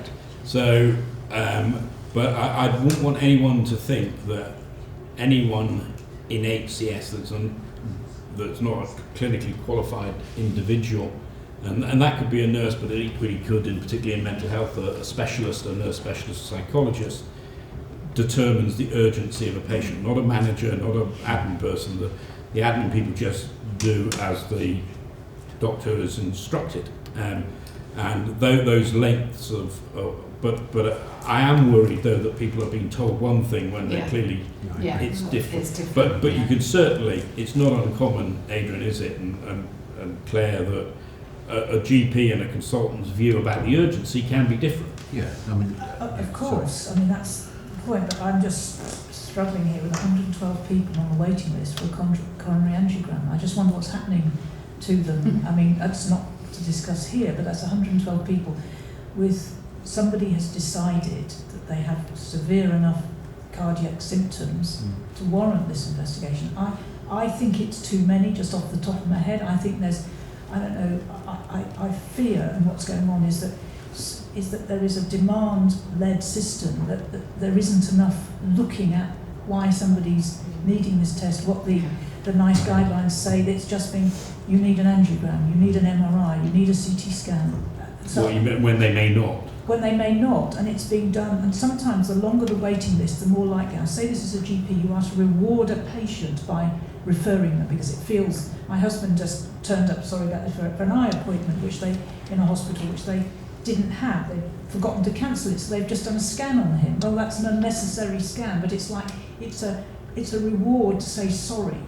and this is what I think is going on here, that something is going on around over-investigation because there's something else wrong in the system. I think that's probably, I mean, when you look at all these referrals we were talking about earlier, you just think, blimey, that's a huge number for a small population. Anyway, so thank you. The point is definitely well made and will be taken away. I'm going to just go to this lady here and then to yourself, Dr. Unger. Okay. I just wanted to ask, you mentioned that MRI waiting times were back up. Where are we at with MRI waiting times? So we're about 20 weeks. I think that was described in the paper. And you also said, as far as you're aware, no harm has been caused by people on the longer waits of up to a year. How do you measure that and what do you consider harm?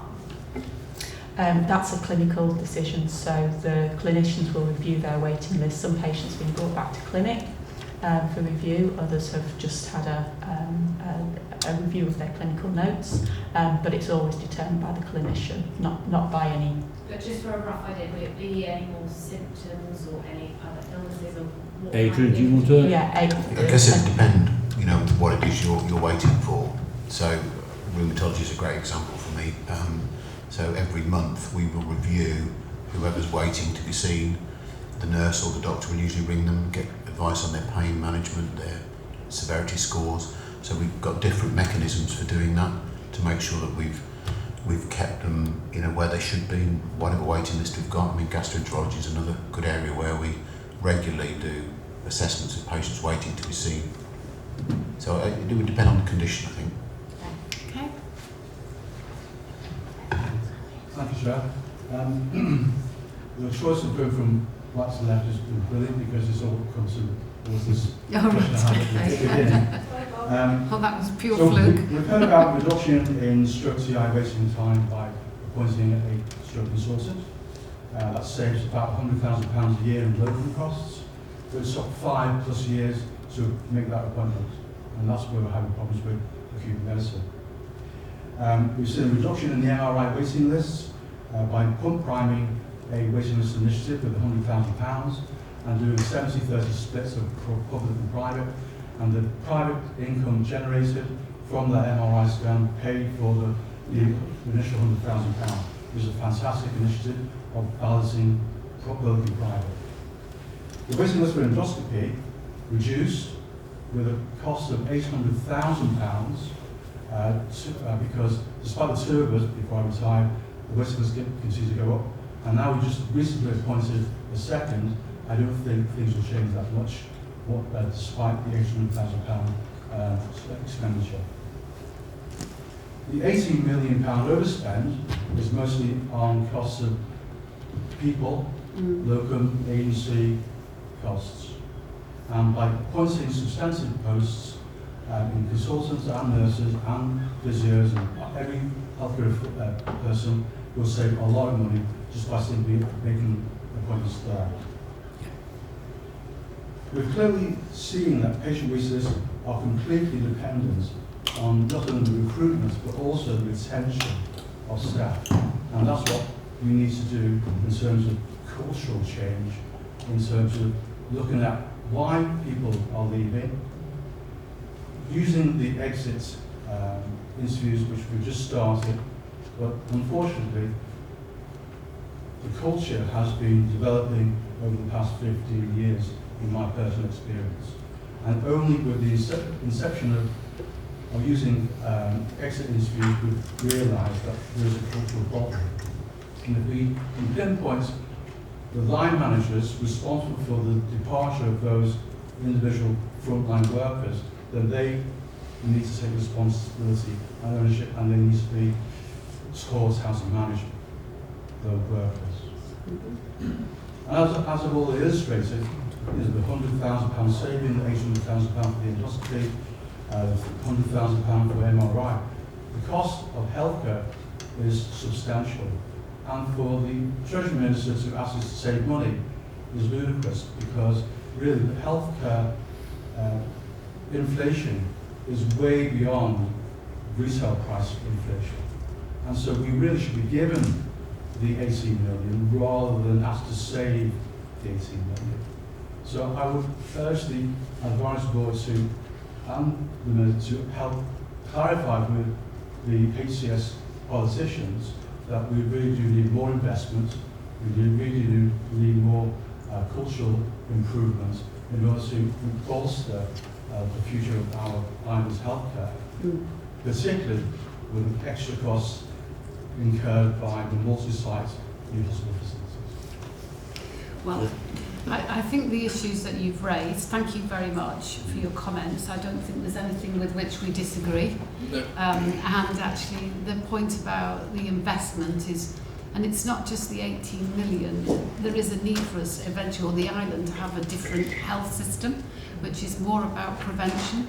And so, I mean, that is a big political issue, and that's going to take time. But yes, I think we completely and totally agree with all the points you've made, and we definitely made those points yesterday when we went and had a meeting with the chief exec about the financial position. I know the ministers are making those comments on a daily basis as well, so let's see where we get to on that. But thank you for your comments, completely agree. Yeah, Jersey, like the rest of the world, the costs are going like that. Yeah. And you had a question as well? Yes, Did you? yeah. Dr. Ning's kind of covered some of what I was going to ask, but really focus, it's great to hear about new consultants coming online, gastroenterology, issues with dermatology, and it was really to find out whether or what work is happening with primary care and the interface and what impact primary care can make regarding the waiting list, and also the development of more specialist nurses. We've seen, there's great examples, gastroenterology, cardiology, many other areas, and it's really to get a feel for your views on that. I'm sure Claire will want to comment. I'm delighted to answer that, because actually there isn't a health system in the world that's going to afford its healthcare unless it starts to shift care out of hospital and invest in primary community care and prevention. And if you come to the conference, I think it's 26th of June, 27th of June, you'll find out more. There's different budget lines in the health service here, so the different funding streams. So it's harder to basically to shift resources and to actually start to redesign services, so you can start shifting care out of hospital. But it's not impossible. And one of my roles, I feel, is to start to engage with the primary care community. And funny enough, I've just now arranged a meeting to meet them when I'm next on the island, because I think a lot of what's going on could be much better managed if it was done further downstream. There's two big gaps in Jersey healthcare. It's a fabulous island, really lovely people, but the big gap is in intermediate care, in other words, shifting care out and having multidisciplinary teams that care for people such as frail elderly, patients with diabetes. And the other big gap is the use of digital, because a lot of what you can do, a lot of this waiting list doesn't need to be a nurse ringing up, because that's a real head count and a real person. Much of this is now being done digitally and actually in time using AI. So those are the two big gaps, which I think will start to rescue the health inflation costs that we've got. But there's a lot of work, and it's political work, because this is policies and politics and shifting funding, etc. But I think your point is well made, and I would see that through this unitary board as something that I would want to bring back to this board in future. Just to add, we currently meet on a monthly basis with what's known as the Primary Care Board, so that's clinicians in HCS and Primary Care Board. Claire, you went to the one recently and will attend in future. It's one I currently chair, but we thought perhaps we should jointly chair it. And there are clearly a whole range of issues that are raised. You attended, Adrian, as well, by GPs and hospital doctors about pathways, etc. But as Claire said, there's loads more we should be doing. I'd say the way we organise ourselves in Jersey probably doesn't make it as easy as it might. Well, it's never easy anywhere, is it? But as easy as it could be. From the point of view of specialist nurses, I'm sure Jesse would comment, but you're absolutely right. I was talking to an upper GI surgeon recently, and they've just appointed a specialist upper GI. John? Upper GI. And he was saying, that's clearly going to transform his patients' lives, but also his life as well, and allow him more time to focus on the things that only he can focus on. So we encourage specialist nursing, and indeed all professions acting, to the top of their licence, whether it's a pharmacist or a nurse or a psychologist, and I think you see a lot of that definitely, well, both in acute and in mental health, but there's more we can do. So if the funding were available, of course, we would want to appoint more specialist nurses, because they are such an important component of a multidisciplinary team, and we see that in the need for allied health professions in general, specialists that work in orthopaedics, specialist physiotherapists. There's so much more, so we become very heavily sort of medic reliant when we actually perhaps don't need to be, and there's more that other professions can do, particularly nurses and allied health professions. So yeah, we heavily encourage that. I just talked to my two colleagues who are both nurses. Mm-hmm. Good. That's great to hear. I was thinking also about, primary care GPs coming in and working within the secondary care setting, which I've worked with previously. Why would you ever want to do that? They rapidly become secondary care minded. They rapidly start to behave like consultants. Consultants are very different. GPs are used to dealing with risk and uncertainty and managing uncertainty. You start putting them into a specialist situation, they start behaving as specialists. Not saying specialists are bad, they're interdependent, but actually you're much better off shifting some of your staff out into the community rather than shifting the people that are trained and very skilled at managing population health into hospitals. It doesn't work. I've seen it in the UK. It really doesn't work. I mean, you can use them as dealing with waiting lists. Of course you can. They're very intelligent people. But if you want to use them to transform your healthcare system, you'll end up making things worse.